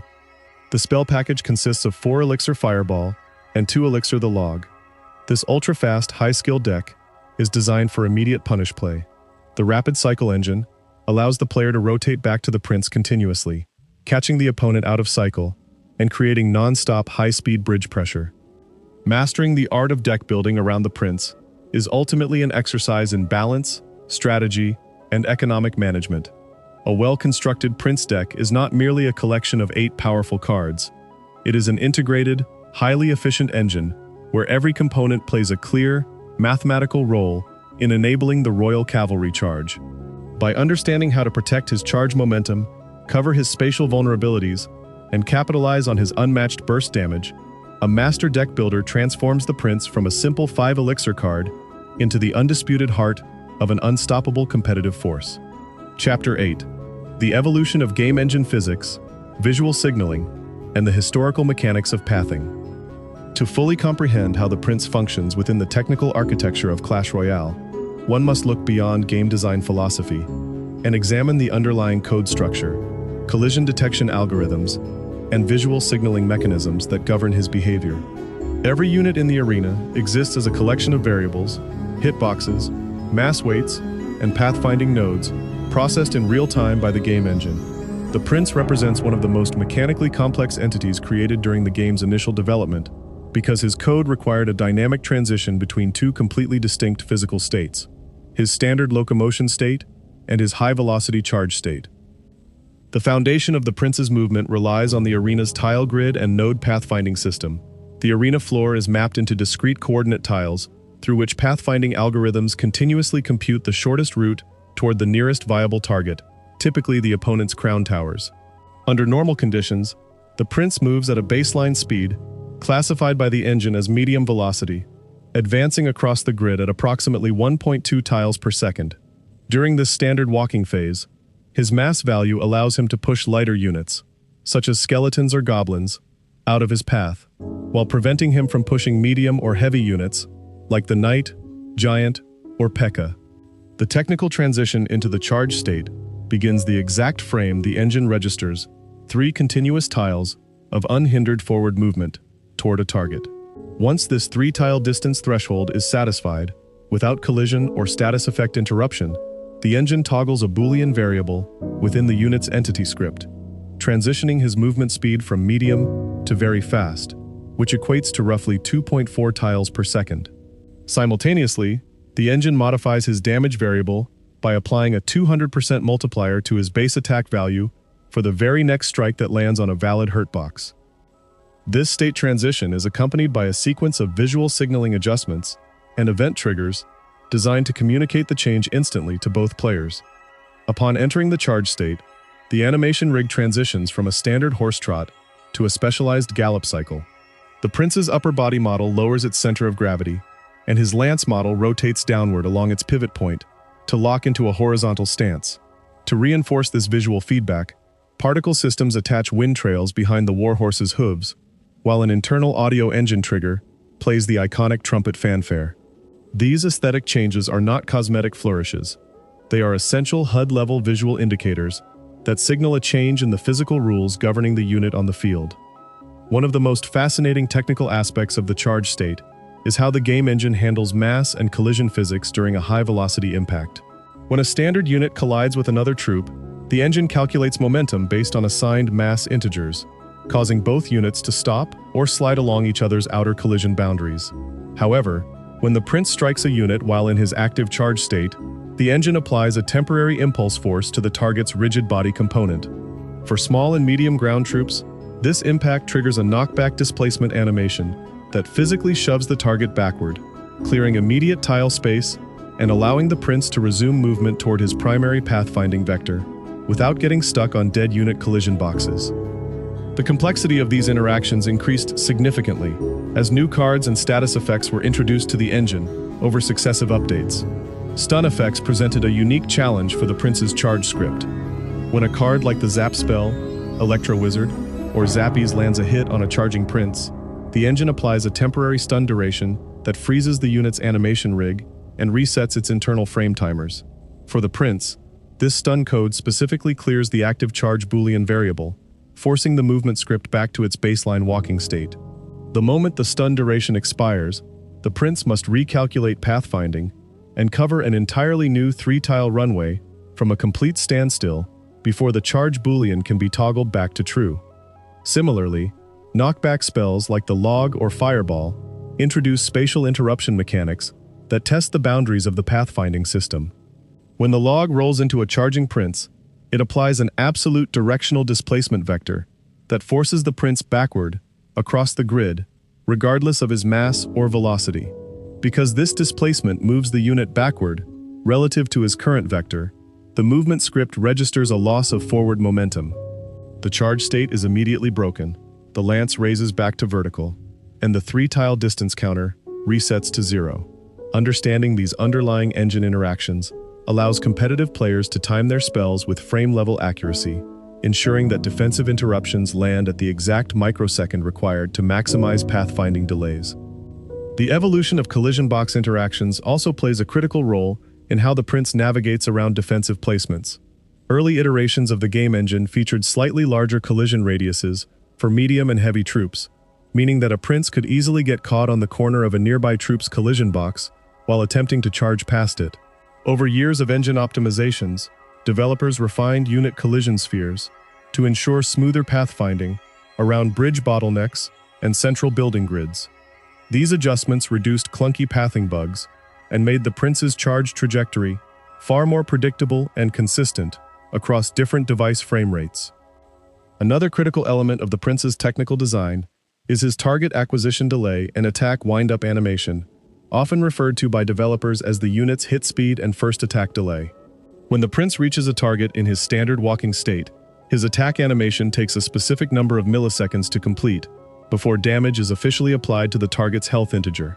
However, when colliding in the charge state, the attack animation is integrated directly into the momentum of the charge itself. The damage event triggers almost instantly upon the collision boundaries touching, eliminating the standard attack wind-up delay and delivering immediate burst damage the moment contact is made. This instantaneous damage application creates a unique coding interaction with low-health targets. If the Prince charges into a single skeleton, the massive charge damage is applied instantly to the skeleton's minimal health pool, wiping it out in a single frame. Because the skeleton ceases to exist as a physical target, the engine immediately attempts to redirect the Prince's pathfinding to the next nearest target. If no other targets are within immediate acquisition range, the engine evaluates whether forward movement can continue, determining whether the Prince maintains enough kinetic continuity to re-engage his charge state without coming to a complete spatial halt. As Clash Royale expanded its rendering capabilities and updated its internal physics engine to accommodate higher frame rates and complex multi-unit interactions, the code powering the Prince remained a testament to efficient, clean unit programming. The smooth execution of his charge state, balancing speed variables, mass multipliers, animation state trees, and visual particle systems, established a fundamental template for how high-velocity units would be coded in subsequent titles. Examining these technical mechanics highlights the meticulous balance required to turn complex lines of code into a seamless, highly competitive, and visually dynamic battlefield experience that feels instantly responsive to players worldwide. Chapter 9: The Strategic Horizon, Comparative Unit Design, and the Eternal Legacy of the Royal Card Archetype. As Clash Royale continues to evolve through new mechanical eras, card evolutions, and systemic balance shifts, examining the Prince relative to the broader spectrum of unit design offers profound insights into the foundational pillars of real-time strategy. Across the vast digital roster of cards that have populated the arena over the past decade, few units have maintained such a consistent, dominant identity without needing fundamental overhauls to their core design philosophy. To understand the Prince's permanent fixture in the macro ecosystem, one must analyze how his mechanics stack up against comparable heavy units, how his design influenced subsequent card releases, and what his enduring presence signifies for the future of competitive play. When positioned alongside other high-threat ground units within the 5 Elixir and Heavy Punish categories, the Prince occupies a highly specific tactical niche characterized by speed, single-target precision, and immediate pressure. Units like the P.E.K.K.A., Mega Knight, and Giant offer immense health pools or sweeping area of effect impact, yet they lack the rapid, lane-crossing velocity that defines the Royal Cavalry. Conversely, fast cycle win conditions, like the Hog Rider, Ram Rider, or Royal Hogs, provide rapid tower pressure, but lack the sheer defensive durability and massive burst damage required to dismantle heavy enemy tanks in a matter of seconds. The Prince bridges this gap effortlessly, functioning as a hybrid entity that combines the stopping power of a heavy defender with the speed and terror of a high-velocity win condition. This unique structural positioning is precisely why the Prince served as a primary mechanical blueprint for several subsequent card additions to the arena. The introduction of the Dark Prince was the most obvious iteration, taking the charge state variable and re-engineering it to feature splash damage and a protective shield component to solve single-target vulnerabilities. Later, units like the Battle Ram and Ram Rider adopted modified versions of the charge engine, utilizing distance-based acceleration to reward players who successfully carve out clear paths through defensive lines. Even champions like the Golden Knight, with his high-speed dash ability, can trace their core design heritage back to the fundamental mechanics of spatial momentum and rapid target acquisition, first established by the Prince in 2016. Beyond direct mechanical design, the Prince represents an architectural ideal in the realm of competitive card balancing. High-risk, high-reward counterplay, built entirely on clear, intuitive rules. In modern esports design, cards that create unanswerable scenarios or rely on obscure, invisible mechanics often draw frustration from the community and require constant rebalancing. The Prince avoids this pitfall completely. His threat is absolute, transparent, and completely fair. If he is allowed 3 tiles of uninterrupted forward motion, he will deliver devastating damage to whatever he touches. Yet, every player enters the arena equipped with the exact knowledge required to neutralize him, dropping low-cost swarms, executing spatial pulls to the center field, or timing stun effects to reset his momentum. This perfect balance between devastating offensive power and clear, accessible counterplay ensures that matches featuring the Prince are decided by player skill, spatial awareness, and resource tracking rather than inherent balance flaws. When a Prince reaches a crown tower, it is never viewed as an unfair glitch or an unanswerable mechanic. It is recognized by both players and spectators as the direct result of a masterfully executed play where the attacker successfully baited out counters, managed Elixir, and exploited a temporary weakness in the defender's rotation. Conversely, when a defender cleanly stops a charging Prince with a 2 Elixir distraction, it serves as a rewarding display of spatial discipline and timing. As we look toward the future of Clash Royale and the ongoing expansion of the Arena universe, the legacy of the Royal card archetype remains as vibrant and vital as ever. While shiny new mechanics, complex active hero abilities, and shifting seasonal metas will continually redefine the surface-level strategies of the game, the underlying mechanics of momentum, space, and time will always dictate victory on the turf. A 5 Elixir cavalry unit, driving a heavy iron lance straight down an open lane, stands as a timeless reminder of those core principles. For veteran grandmasters who have competed across every era of the game, as well as new challengers stepping onto the digital dirt for the very first time, the Prince represents the pure, unadulterated heart of Clash Royale combat. He is a living monument to the early days of the training camp, an iconic survivor of endless balance patches, and the undisputed king of the high-speed charge. So long as kings sit atop their towers, Elixir flows through the pumps, and players fight for glory across the twin bridges, the trumpet will sound, the lance will drop, and the thunderous gallop of the Royal Prince will echo across the arena for ages to come. Chapter 10. The Evolution of Game Balance, Telemetry Data, and the Mathematical History of Royal Adjustments. To fully comprehend the longevity and structural stability of the Prince across a decade of competitive Clash Royale, one must shift from tactical analysis to an examination of live service balance philosophy, developer telemetry, and the underlying mathematical adjustments that have shaped his statistics. Game balance in a dynamic, collectible card real-time strategy environment is not a static destination, but a continuous process of calibration. Every card exists within a massive web of statistical relationships, where a minor adjustment to one unit's health pool, hit speed, or elixir cost creates cascading ripples throughout the entire card pool. The Prince's survival through dozens of distinct meta shifts stands as a premier case study in how game designers manage a high-threat punishment unit without stripping away his core identity. In the earliest public builds of Clash Royale, leading up to the global launch in early 2016, the design team faced a fundamental challenge regarding how to tune high-velocity punishment units. The initial design goal for the Prince was to serve as a dramatic teaching tool in the early training arenas, introducing new players to the concepts of lane pressure, spell timing, and swarm defense. However, internal playtest telemetry quickly revealed that if a punishment unit's movement speed and charge damage were set too high relative to low arena reaction times, the unit would completely dominate early ladder play, creating an impenetrable barrier for novice players who lacked precise spatial awareness and quick card cycling habits. Consequently, the first major mathematical adjustments applied to the Prince focused primarily on fine-tuning his charge initiation runway and his raw damage output. Early balance patches carefully calibrated his charge wind-up distance, ensuring that defenders were granted a fair reaction window after the trumpet audio cue played. Designers realized that reducing his hit points too drastically would render him useless against medium-cost defensive units, like the Knight or Mini P.E.K.K.A., while reducing his charge damage multiplier too much would destroy the terrifying identity that made him unique. The solution was to maintain his massive double damage charge multiplier while carefully tweaking his base hit speed and hit point pool, preserving his burst potential while ensuring he could be worn down by coordinated defensive fire.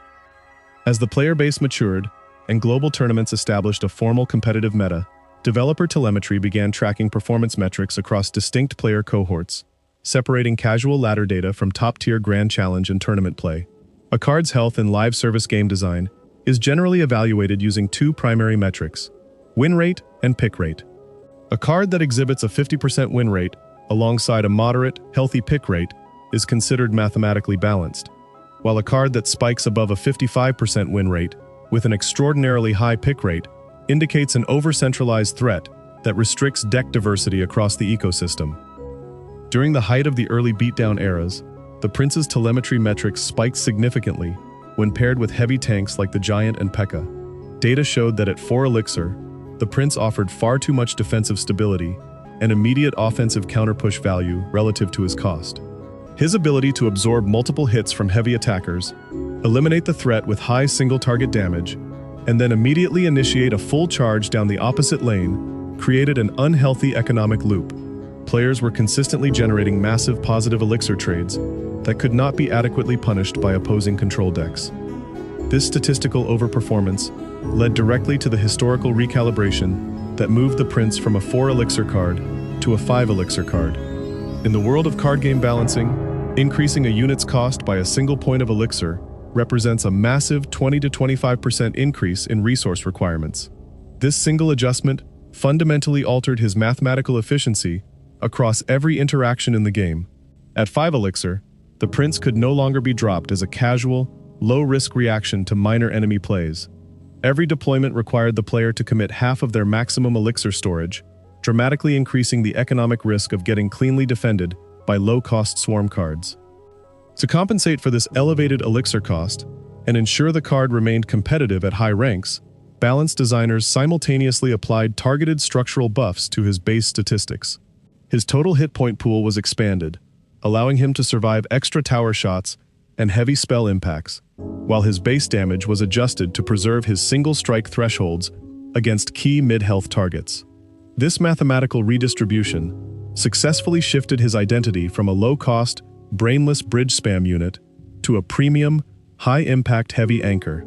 Telemetry data following the 5 Elixir shift confirmed that while his overall pick rate stabilized at a healthier level, his win rate among elite, high-skill players remained exceptionally strong, proving that the card now rewarded macro game mastery rather than simple card dropping. Over the subsequent years, the introduction of new systemic mechanics, such as card evolutions, level balance adjustments, and global tournament level caps, required continuous monitoring of the Prince's interaction breakpoints. In digital card games, a breakpoint defines the exact number of hits required for one unit to eliminate another, or the exact number of tower strikes required to destroy a crown structure. For example, if a balance patch increases a crown tower's attack power by a fraction of a percent, it might allow the tower to eliminate a charging Prince in 6 shots instead of 7, completely altering the outcome of a match where the Prince reaches the tower with a sliver of health remaining. Game designers meticulously track these interaction breakpoints across standard tournament levels to ensure consistency. Key interactions for the Prince include ensuring that his charged lance strike can reliably one-shot medium infantry, like the Wizard, Musketeer, and Electro Wizard, while leaving heavy tanks with enough remaining health to require follow-up attacks or spell support. If a balance shift accidentally causes his charged strike to leave a Musketeer alive with 1 hit point, the card's practical utility drops off a cliff, as that surviving Musketeer can continue delivering damage from behind a defensive line. Conversely, if his charge damage is set too high, it invalidates mid-tier defensive options, forcing every player to run identical hard counters. The introduction of automated telemetry tracking and machine learning analysis in modern game development has further refined how balance teams monitor the Prince algorithms, continuously analyze millions of global matches daily, flagging subtle balance anomalies across specific card pairings and deck archetypes. Data analysts can view heat maps showing exact deployment coordinates for the Prince across different arenas, tracking how high-level players adjust their spatial placements in response to new balance patches or card releases. These data insights have revealed that the Prince possesses one of the most stable skill floor-to-skill ceiling ratios in the history of Clash Royale. A card's skill floor represents the baseline level of skill required to use it effectively, while its skill ceiling represents the maximum potential value a master player can extract from it through advanced mechanics. Lower-tier ladder telemetry shows that beginner players often struggle to maximize the Prince because they drop him without spell support into obvious swarm counters. High-tier tournament telemetry, however, demonstrates that top players achieve phenomenal value with the exact same card by using precise tile pulls, spell baiting, and cycle tracking. This mathematical stability is a testament to the elegant simplicity of the Prince's foundational mechanics. Unlike modern digital cards that feature multi-tiered active abilities, complex conditional shields, or complex area of effect passive triggers, the Prince relies entirely on clear, deterministic physical rules: mass, velocity, distance, and direct single-target damage. When a unit is built on transparent physical rules, balance adjustments do not require redesigning the card from scratch. They simply require fine-tuning the numbers to match the evolving economic pace of the game. As balance philosophy continues to evolve alongside new generations of competitive players and game engines, the historical data governing the Prince serves as a guiding light for future unit design.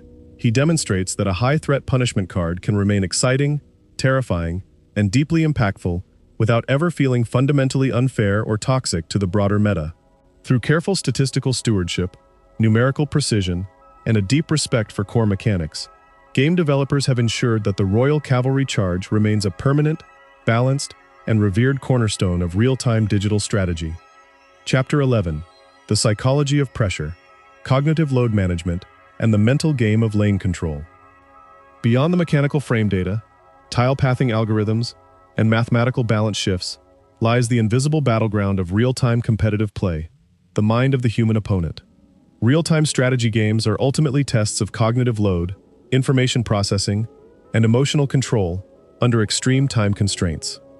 Every card deployed into the arena transmits an intentional psychological signal designed to force an immediate response, disrupt the opponent's plan, and induce decision fatigue.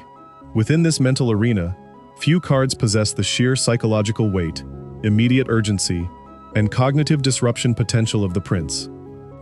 The human brain processes threats based on spatial proximity, visual acceleration, and immediate consequence. When a player drops a slow-moving tank like the Giant, or a passive structure like the Elixir collector at the back of the arena, the defending player is granted a generous temporal buffer.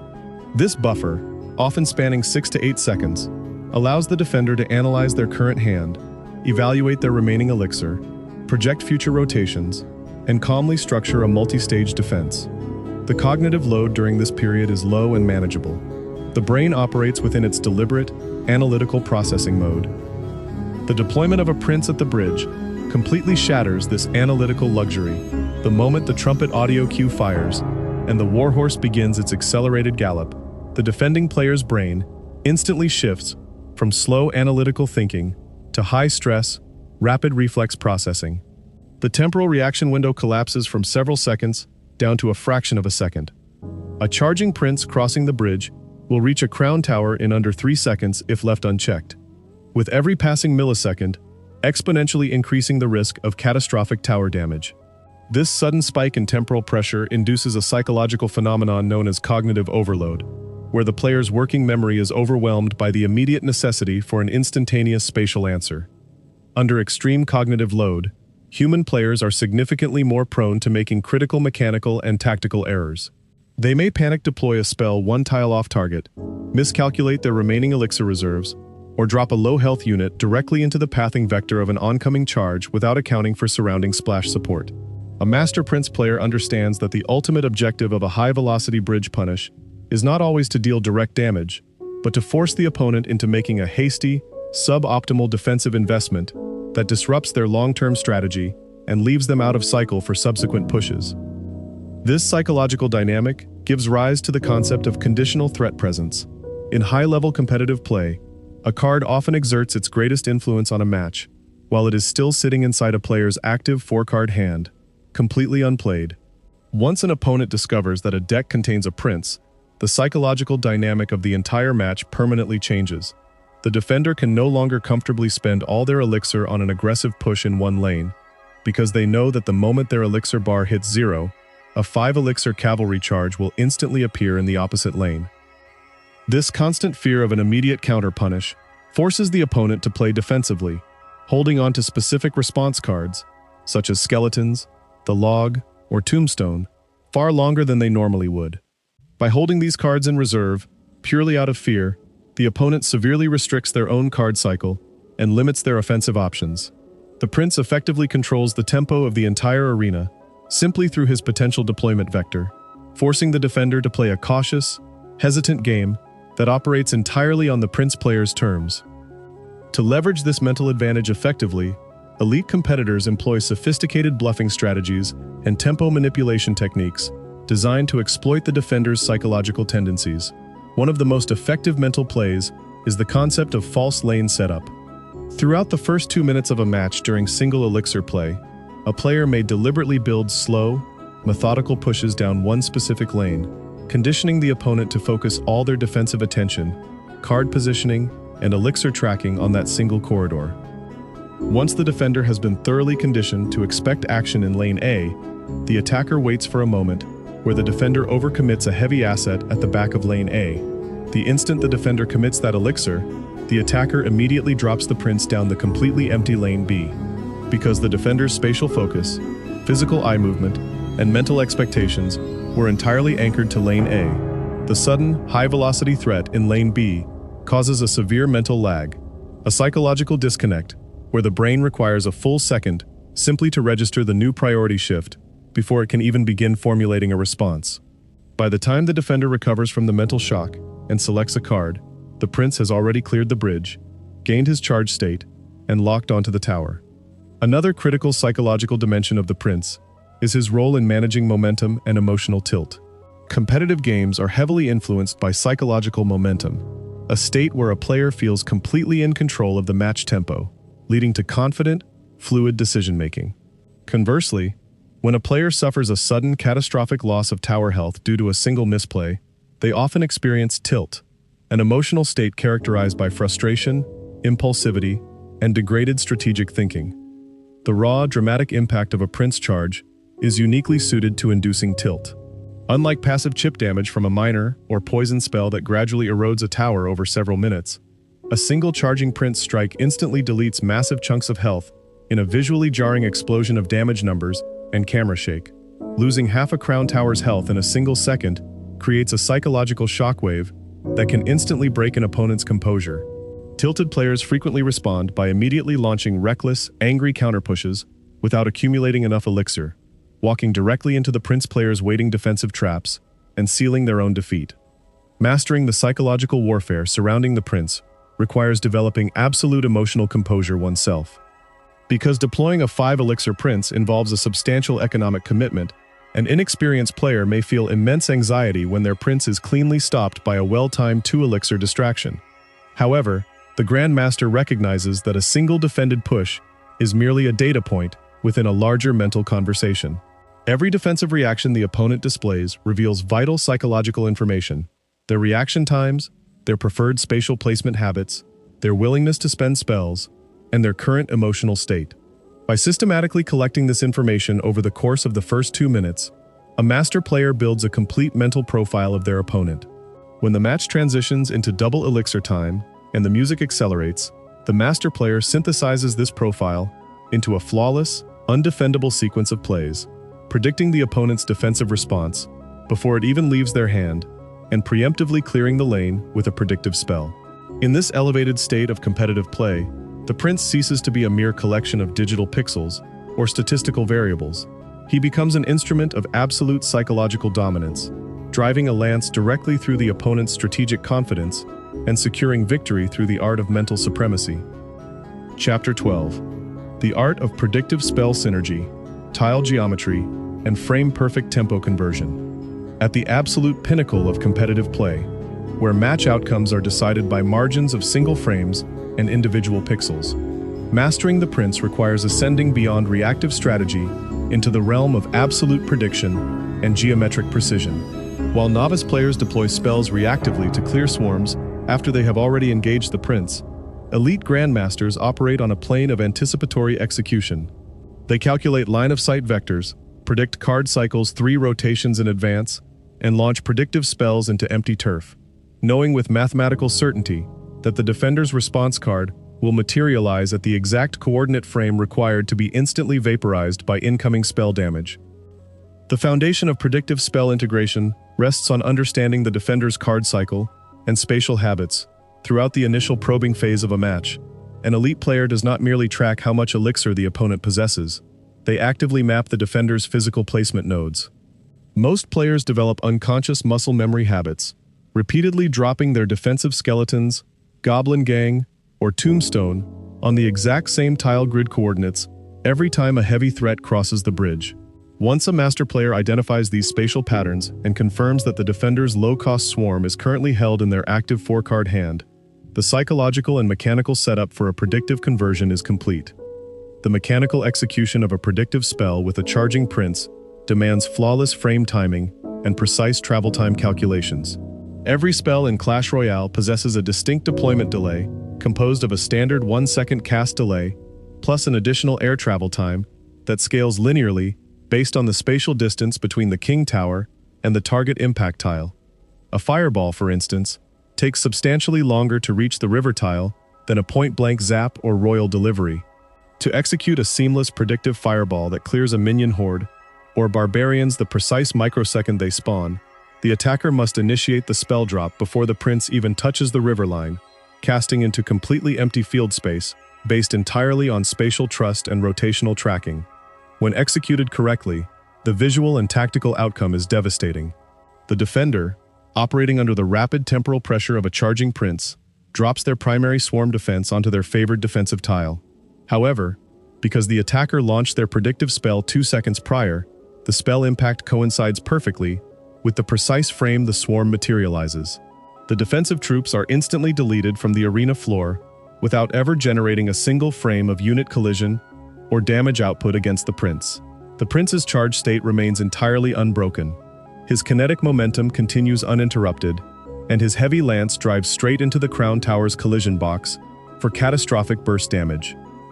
Equally critical to elite prince mastery is the subtle art of tile geometry and pull management. Because the prince possesses a high-velocity movement profile and a dynamic target acquisition radius, defensive players frequently attempt to perform center pulls or kite maneuvers. A center pull involves dropping a low-cost building or unit in the exact center of the arena, often 2 to 3 tiles inside the opposite lane's sightline, to draw the prince away from the crown tower and force him into a longer, winding pathing route, where both crown towers can target him simultaneously. To counteract these geometric pulls, Master Prince players utilize specialized placement offsets and anti-pull positioning techniques by deploying the prince on the extreme outer edge of the bridge, the outermost tile adjacent to the arena river wall. The attacker effectively shifts the prince's pathing vector outward. This subtle spatial adjustment increases the physical distance between the prince and standard central building placements, often causing the prince's acquisition radius to completely ignore a centrally placed building and maintain an uninterrupted, straight-line trajectory directly toward the crown tower. Furthermore, advanced players utilize true red and true blue tile asymmetries, alongside heavy unit nudging, to force favorable pathfinding overrides when pushing with dual unit combinations, such as the Prince and Dark Prince, or Prince and Giant. Placing the heavy unit on a specific relative tile coordinate creates a physical body block effect. A giant dropped on the inner bridge tile physically walls off the prince from being drawn toward the center of the map, forcing the warhorse to slide along the outer edge of the giant's collision sphere and locking his pathing vector squarely onto the enemy tower. The final hallmark of Grandmaster level play is frame-perfect tempo conversion, the ability to turn a micro-defensive victory into an immediate, game-ending counter-push within a single cycle turn. In high-stakes matches, a prince is rarely dropped cold at the bridge without an established elixir advantage. Instead, he is deployed defensively to absorb and neutralize an incoming enemy threat, such as a hog rider, royal giant, or ram rider. Because the prince boasts an immense single-target damage profile, he can eliminate these threats in 2 to 3 strikes, while absorbing minimal return damage. The true skill lies in what occurs the exact frame the enemy unit perishes. The master player does not pause or wait to evaluate the field. They instantly assess the remaining health of their prince, calculate the opponent's depleted elixir reserves following their failed attack, and immediately deploy complementary support units directly at the bridge to convert the surviving prince into an immediate counterpush. If the defender spent 7 elixir on a failed push and holds only 2 elixir in reserve, dropping a 2 elixir zap or a 3 elixir mega minion alongside the surviving, full-velocity prince creates a mathematically unwinnable scenario for the defender. By mastering the seamless convergence of predictive spell timing, subtile spatial geometry, and instant tempo conversion, a player transcends standard gameplay rules. They no longer play reactively against the cards on the table. They manipulate the physical architecture of the arena grid and dictate the temporal flow of the match. In the hands of a true grandmaster, the prince becomes far more than an aggressive 5-elixir cavalry unit. He becomes an absolute, unyielding vector of strategic perfection, converting every minor opponent error into a masterclass of high-speed victory. Chapter 13: The Grand Synthesis, Tactical Evolution, and the Immortal Legacy of the Prince. Across 12 chapters of exhaustive analysis, we have dissected the prince through every conceivable lens of modern esports strategy. The complex physics of his kinetic charge mechanic, the historic glory of the double prince meta, the economic shift to a 5-elixir baseline, the subtile mechanics of pathing geometry, the intricacies of deck architecture, the underlying code logic of his state transitions, and the psychological warfare of cognitive load management. What emerges from this grand synthesis is not merely a comprehensive guide to a single card, but a masterclass in the foundational principles that govern real-time digital strategy as a whole. The enduring legacy of the prince lies in his pristine balance of raw, terrifying power and transparent, deterministic counterplay. In an era where game design increasingly relies on hyper-complex active abilities, multi-stage evolutionary forms, and non-linear mechanics, the prince stands as an immortal monument to classic design elegance. He proves that a unit does not need to redefine the rules of engagement to remain deeply relevant. He simply needs to execute his singular, devastating mandate with absolute mathematical perfection, build momentum, lower the lance, and shatter whatever stands in the path. For every commander who steps onto the digital turf, whether a novice learning the fundamental importance of lane control or a world champion executing a frame-perfect predictive spell under the bright lights of a global stage, the prince remains the ultimate test of strategic discipline. Mastering the royal cavalry demands total mastery over space, time, elixir, and psychological momentum. When wielded with grandmaster-level precision, he ceases to be just a 5-elixir investment in a deck. He becomes an unyielding force of nature, an unstoppable vector of victory, and the forever reigning king of the arena charge. Chapter 14: The Definitive Taxonomy of Global Counters, Defensive Micro-Interactions, and Spatial Geometry. At the highest tiers of competitive real-time strategy, victory is not merely a product of executing one's own primary offensive plan, but a result of understanding the exact mathematical boundaries, frame delays, and physical limits of every possible defensive interaction on the battlefield. To achieve complete, absolute mastery over the prince, a grandmaster must possess an encyclopedic knowledge of how every single card in the arena interacts with a charging 5-elixir cavalry unit. Whether commanding the prince or defending against an incoming charge, every micro-interaction functions as a high-speed geometry puzzle, where a single tile of misplacement or a 3-frame delay in deployment changes the outcome from a clean defensive trade into the complete loss of a crown tower. The first major category of defensive interactions revolves around low-cost ground swarms and multi-unit distractions. Swarms represent the most fundamental economic counter to the prince, due to his strict single-target melee profile. When a 5-elixir prince encounters a 1-elixir skeleton card, his charged lance delivers over 1,000 points of potential damage into a single skeleton, possessing less than 100 health points. This massive overkill ratio represents an incredible loss of kinetic value for the attacking player. However, the spatial placement of these low-cost swarms dictates whether the distraction results in a clean defense or a catastrophic breakthrough. If a defender drops skeletons directly in front of a charging prince at point-blank range, the prince impales the first skeleton instantly, barely slowing his forward momentum before stepping over the remains to strike the remaining skeletons. Within 2 seconds, the entire 1-elixir swarm is eliminated, and the prince continues his march toward the tower with his health bar completely intact. To achieve a true defensive hard counter, using low-cost swarms, the defender must execute a central pull. By placing the skeletons 3 tiles into the opposite lane and 4 tiles down from the river wall, the defender forces the prince's target acquisition vector to pivot 90 degrees away from the crown tower. This geometric pull extends the prince's total travel distance by over 6 tiles, exposing his armored flank to continuous fire from the primary crown tower, while forcing him to walk into the sightline of the secondary crown tower. By the time the prince reaches the center field and clears the last skeleton, the combined archer fire from both towers has reduced his health pool to 0, resulting in a positive 4 elixir economic trade for the defender. Mastering this specific spatial grid coordinate is the absolute baseline for high-level defensive play against high-velocity ground units. The second critical category of interactions involves heavy structural buildings and static pathing obstacles.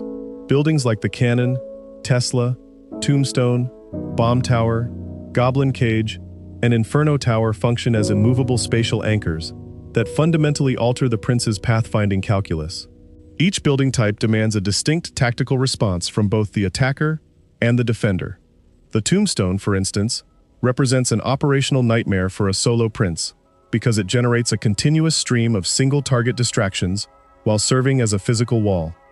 When the prince charges into a tombstone and destroys it with a single lance thrust, the building's death spawn mechanic instantly releases 4 additional skeletons directly around the prince's collision box, surrounding him completely and forcing him to execute 4 individual, slow melee swings from a complete standstill.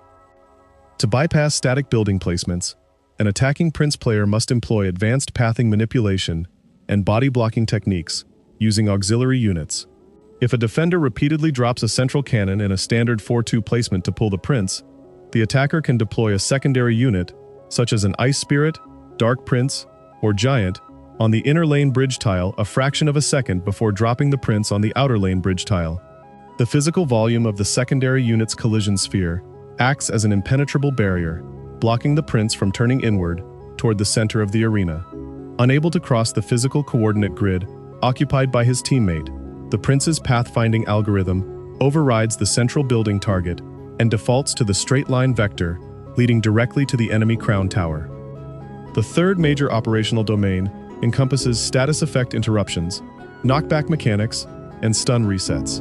In the modern competitive arena, the ability to reset a prince's charge state mid-gallop is one of the most vital defensive tools available to control deck players. Status effect cards can be categorized into soft resets and hard resets. Soft resets, such as snowballs, ice spirits, or slow aura effects, apply temporary velocity penalties or brief spatial displacements without necessarily breaking the internal charge state variable if the displacement distance is minor. Hard resets, including the Zap spell, Electro Wizard, Electro Spirit, Lightning, and the Log, explicitly wipe the charge variable, forcing the unit's animation rig and movement speed back to baseline parameters. Analyzing the precise frame data of the Electro Wizard drop highlights the extreme mechanical depth of these interactions. When an Electro Wizard is dropped directly onto a charging prince from a player's hand, his Spawn Zap ability delivers a localized area of effect stun that deals damage, applies a 0.5 second freeze duration, and completely resets the prince's charge. Furthermore, because the Electro Wizard attacks with dual lightning beams that apply continuous microstuns every 1.8 seconds, a properly placed Electro Wizard can lock a prince in a permanent baseline walking state, completely denying him the 3-tile runway required to re-engage his double damage gallop. Similarly, heavy knockback units like the Bowler and the Executioner introduce specialized physical interaction loops. The Bowler's rolling boulder possesses a unique physics component that forces all ground units below a massive mass threshold backward by 2 full tiles upon impact. When a boulder hits a charging prince, the backward displacement physically moves the prince in the exact opposite direction of his velocity vector. The game engine registers this spatial reversal as an absolute disruption of momentum, instantly canceling the charge state and forcing the warhorse to restart its 3-tile acceleration sequence from scratch. A skilled bowler player can continuously time boulder releases to lock a prince in an infinite reset loop, neutralizing a 5 elixir investment using a single defensive unit. The fourth category of interactions involves heavy single-target tank killers and melee brawlers, such as the P.E.K.K.A., Mini P.E.K.K.A., Hunter, and Elite Barbarians. Unlike low-cost swarms that rely on distraction geometry or control troops that rely on momentum resets, heavy brawlers engage the prince in direct, raw statistical attrition. In a vacuum, where both units meet at point-blank range, without prior momentum, a P.E.K.K.A. or Mini P.E.K.K.A. will comfortably defeat a prince due to their superior base damage per second and raw health pools. However, if the prince is allowed to achieve his full charge state before making contact with a heavy brawler, the mathematical equation changes dramatically. A full-velocity charged lance strike instantly strips away more than half of a mini P.E.K.K.'s total health bar in a single frame, allowing the prince to follow up with one standard melee strike to secure an immediate elimination before the mini P.E.K.K.A can deliver a second attack. Against a massive 7 elixir P.E.K.K.A, a charged prince strike delivers such a massive initial damage chunk that it allows supporting ranged units or tower fire to melt the remaining health pool of the ultimate tank before she can cross the river. This specific interaction proves that momentum is not merely a utility speed boost, but a direct converter of economic value that allows a 5 elixir unit to punch far above its statistical weight class against higher cost threats. The fifth and final domain of defensive mastery centers on air-to-ground structural imbalances and untargetable phase units. Because the prince is strictly incapable of targeting aerial threats, airborne units like the Mega Minion, Minion Horde, Bats, Baby Dragon, and Phoenix represent absolute defensive walls if the prince is deployed without anti-air coverage. A simple 2 elixir bat card dropped directly above a charging prince will consume his entire health bar within 4 seconds, while taking 0 damage in return. For the prince player, managing these air-ground imbalances requires constant tracking of the defender's air cards and active integration of predictive spell support or accompanying anti-air ranged units. Mastering the global taxonomy of counters transforms a player from a passive participant into an omniscient conductor of battlefield physics. Every card in Clash Royale represents a specific physical equation of mass, speed, target acquisition, and damage output. When a master strategist drops the prince onto the turf, they do not merely hope for a successful push. They actively anticipate every conceivable defensive response from the opponent's deck, calculating the exact spatial angles, spell travel times, and collision vectors required to dismantle the defense before it can solidify. In this elevated state of competitive execution, every movement of the Royal Cavalry becomes a flawless demonstration of geometry, timing, and absolute tactical supremacy. Chapter 15. The Eternal March, Tactical Mastery, and the Final Synthesis of the Royal Cavalry. As our exhaustive journey through the strategic architecture of Clash Royale reaches its ultimate destination, we arrive at the final synthesis of everything the prince represents within the digital domain. Across 15 chapters, we have dismantled and reconstructed every dimension of this iconic card: the kinetic physics of his double damage charge, the historical dominance of the double prince meta, the economic realities of the 5 elixir balance calculus, the geometric intricacies of tile pathing, the structural blueprints of elite deck construction, the underlying code logic of state variables, the psychological warfare of cognitive load, and the master-level mechanics of predictive spell execution. What stands before us is complete, unassailable clarity regarding one of the greatest units ever coded in real-time strategy history. The true genius of the prince lies in his total refusal to be rendered obsolete by time, technological updates, or changing balance paradigms. Across a decade of relentless live service evolution, through the introduction of card evolutions, champions with active abilities, hyper-fast cycle engines, and dynamic arena mechanics, the prince has stood firm as an immovable pillar of competitive integrity. He is the ultimate bridge between the classic foundational eras of Clash Royale and the hyper-accelerated modern esports landscape.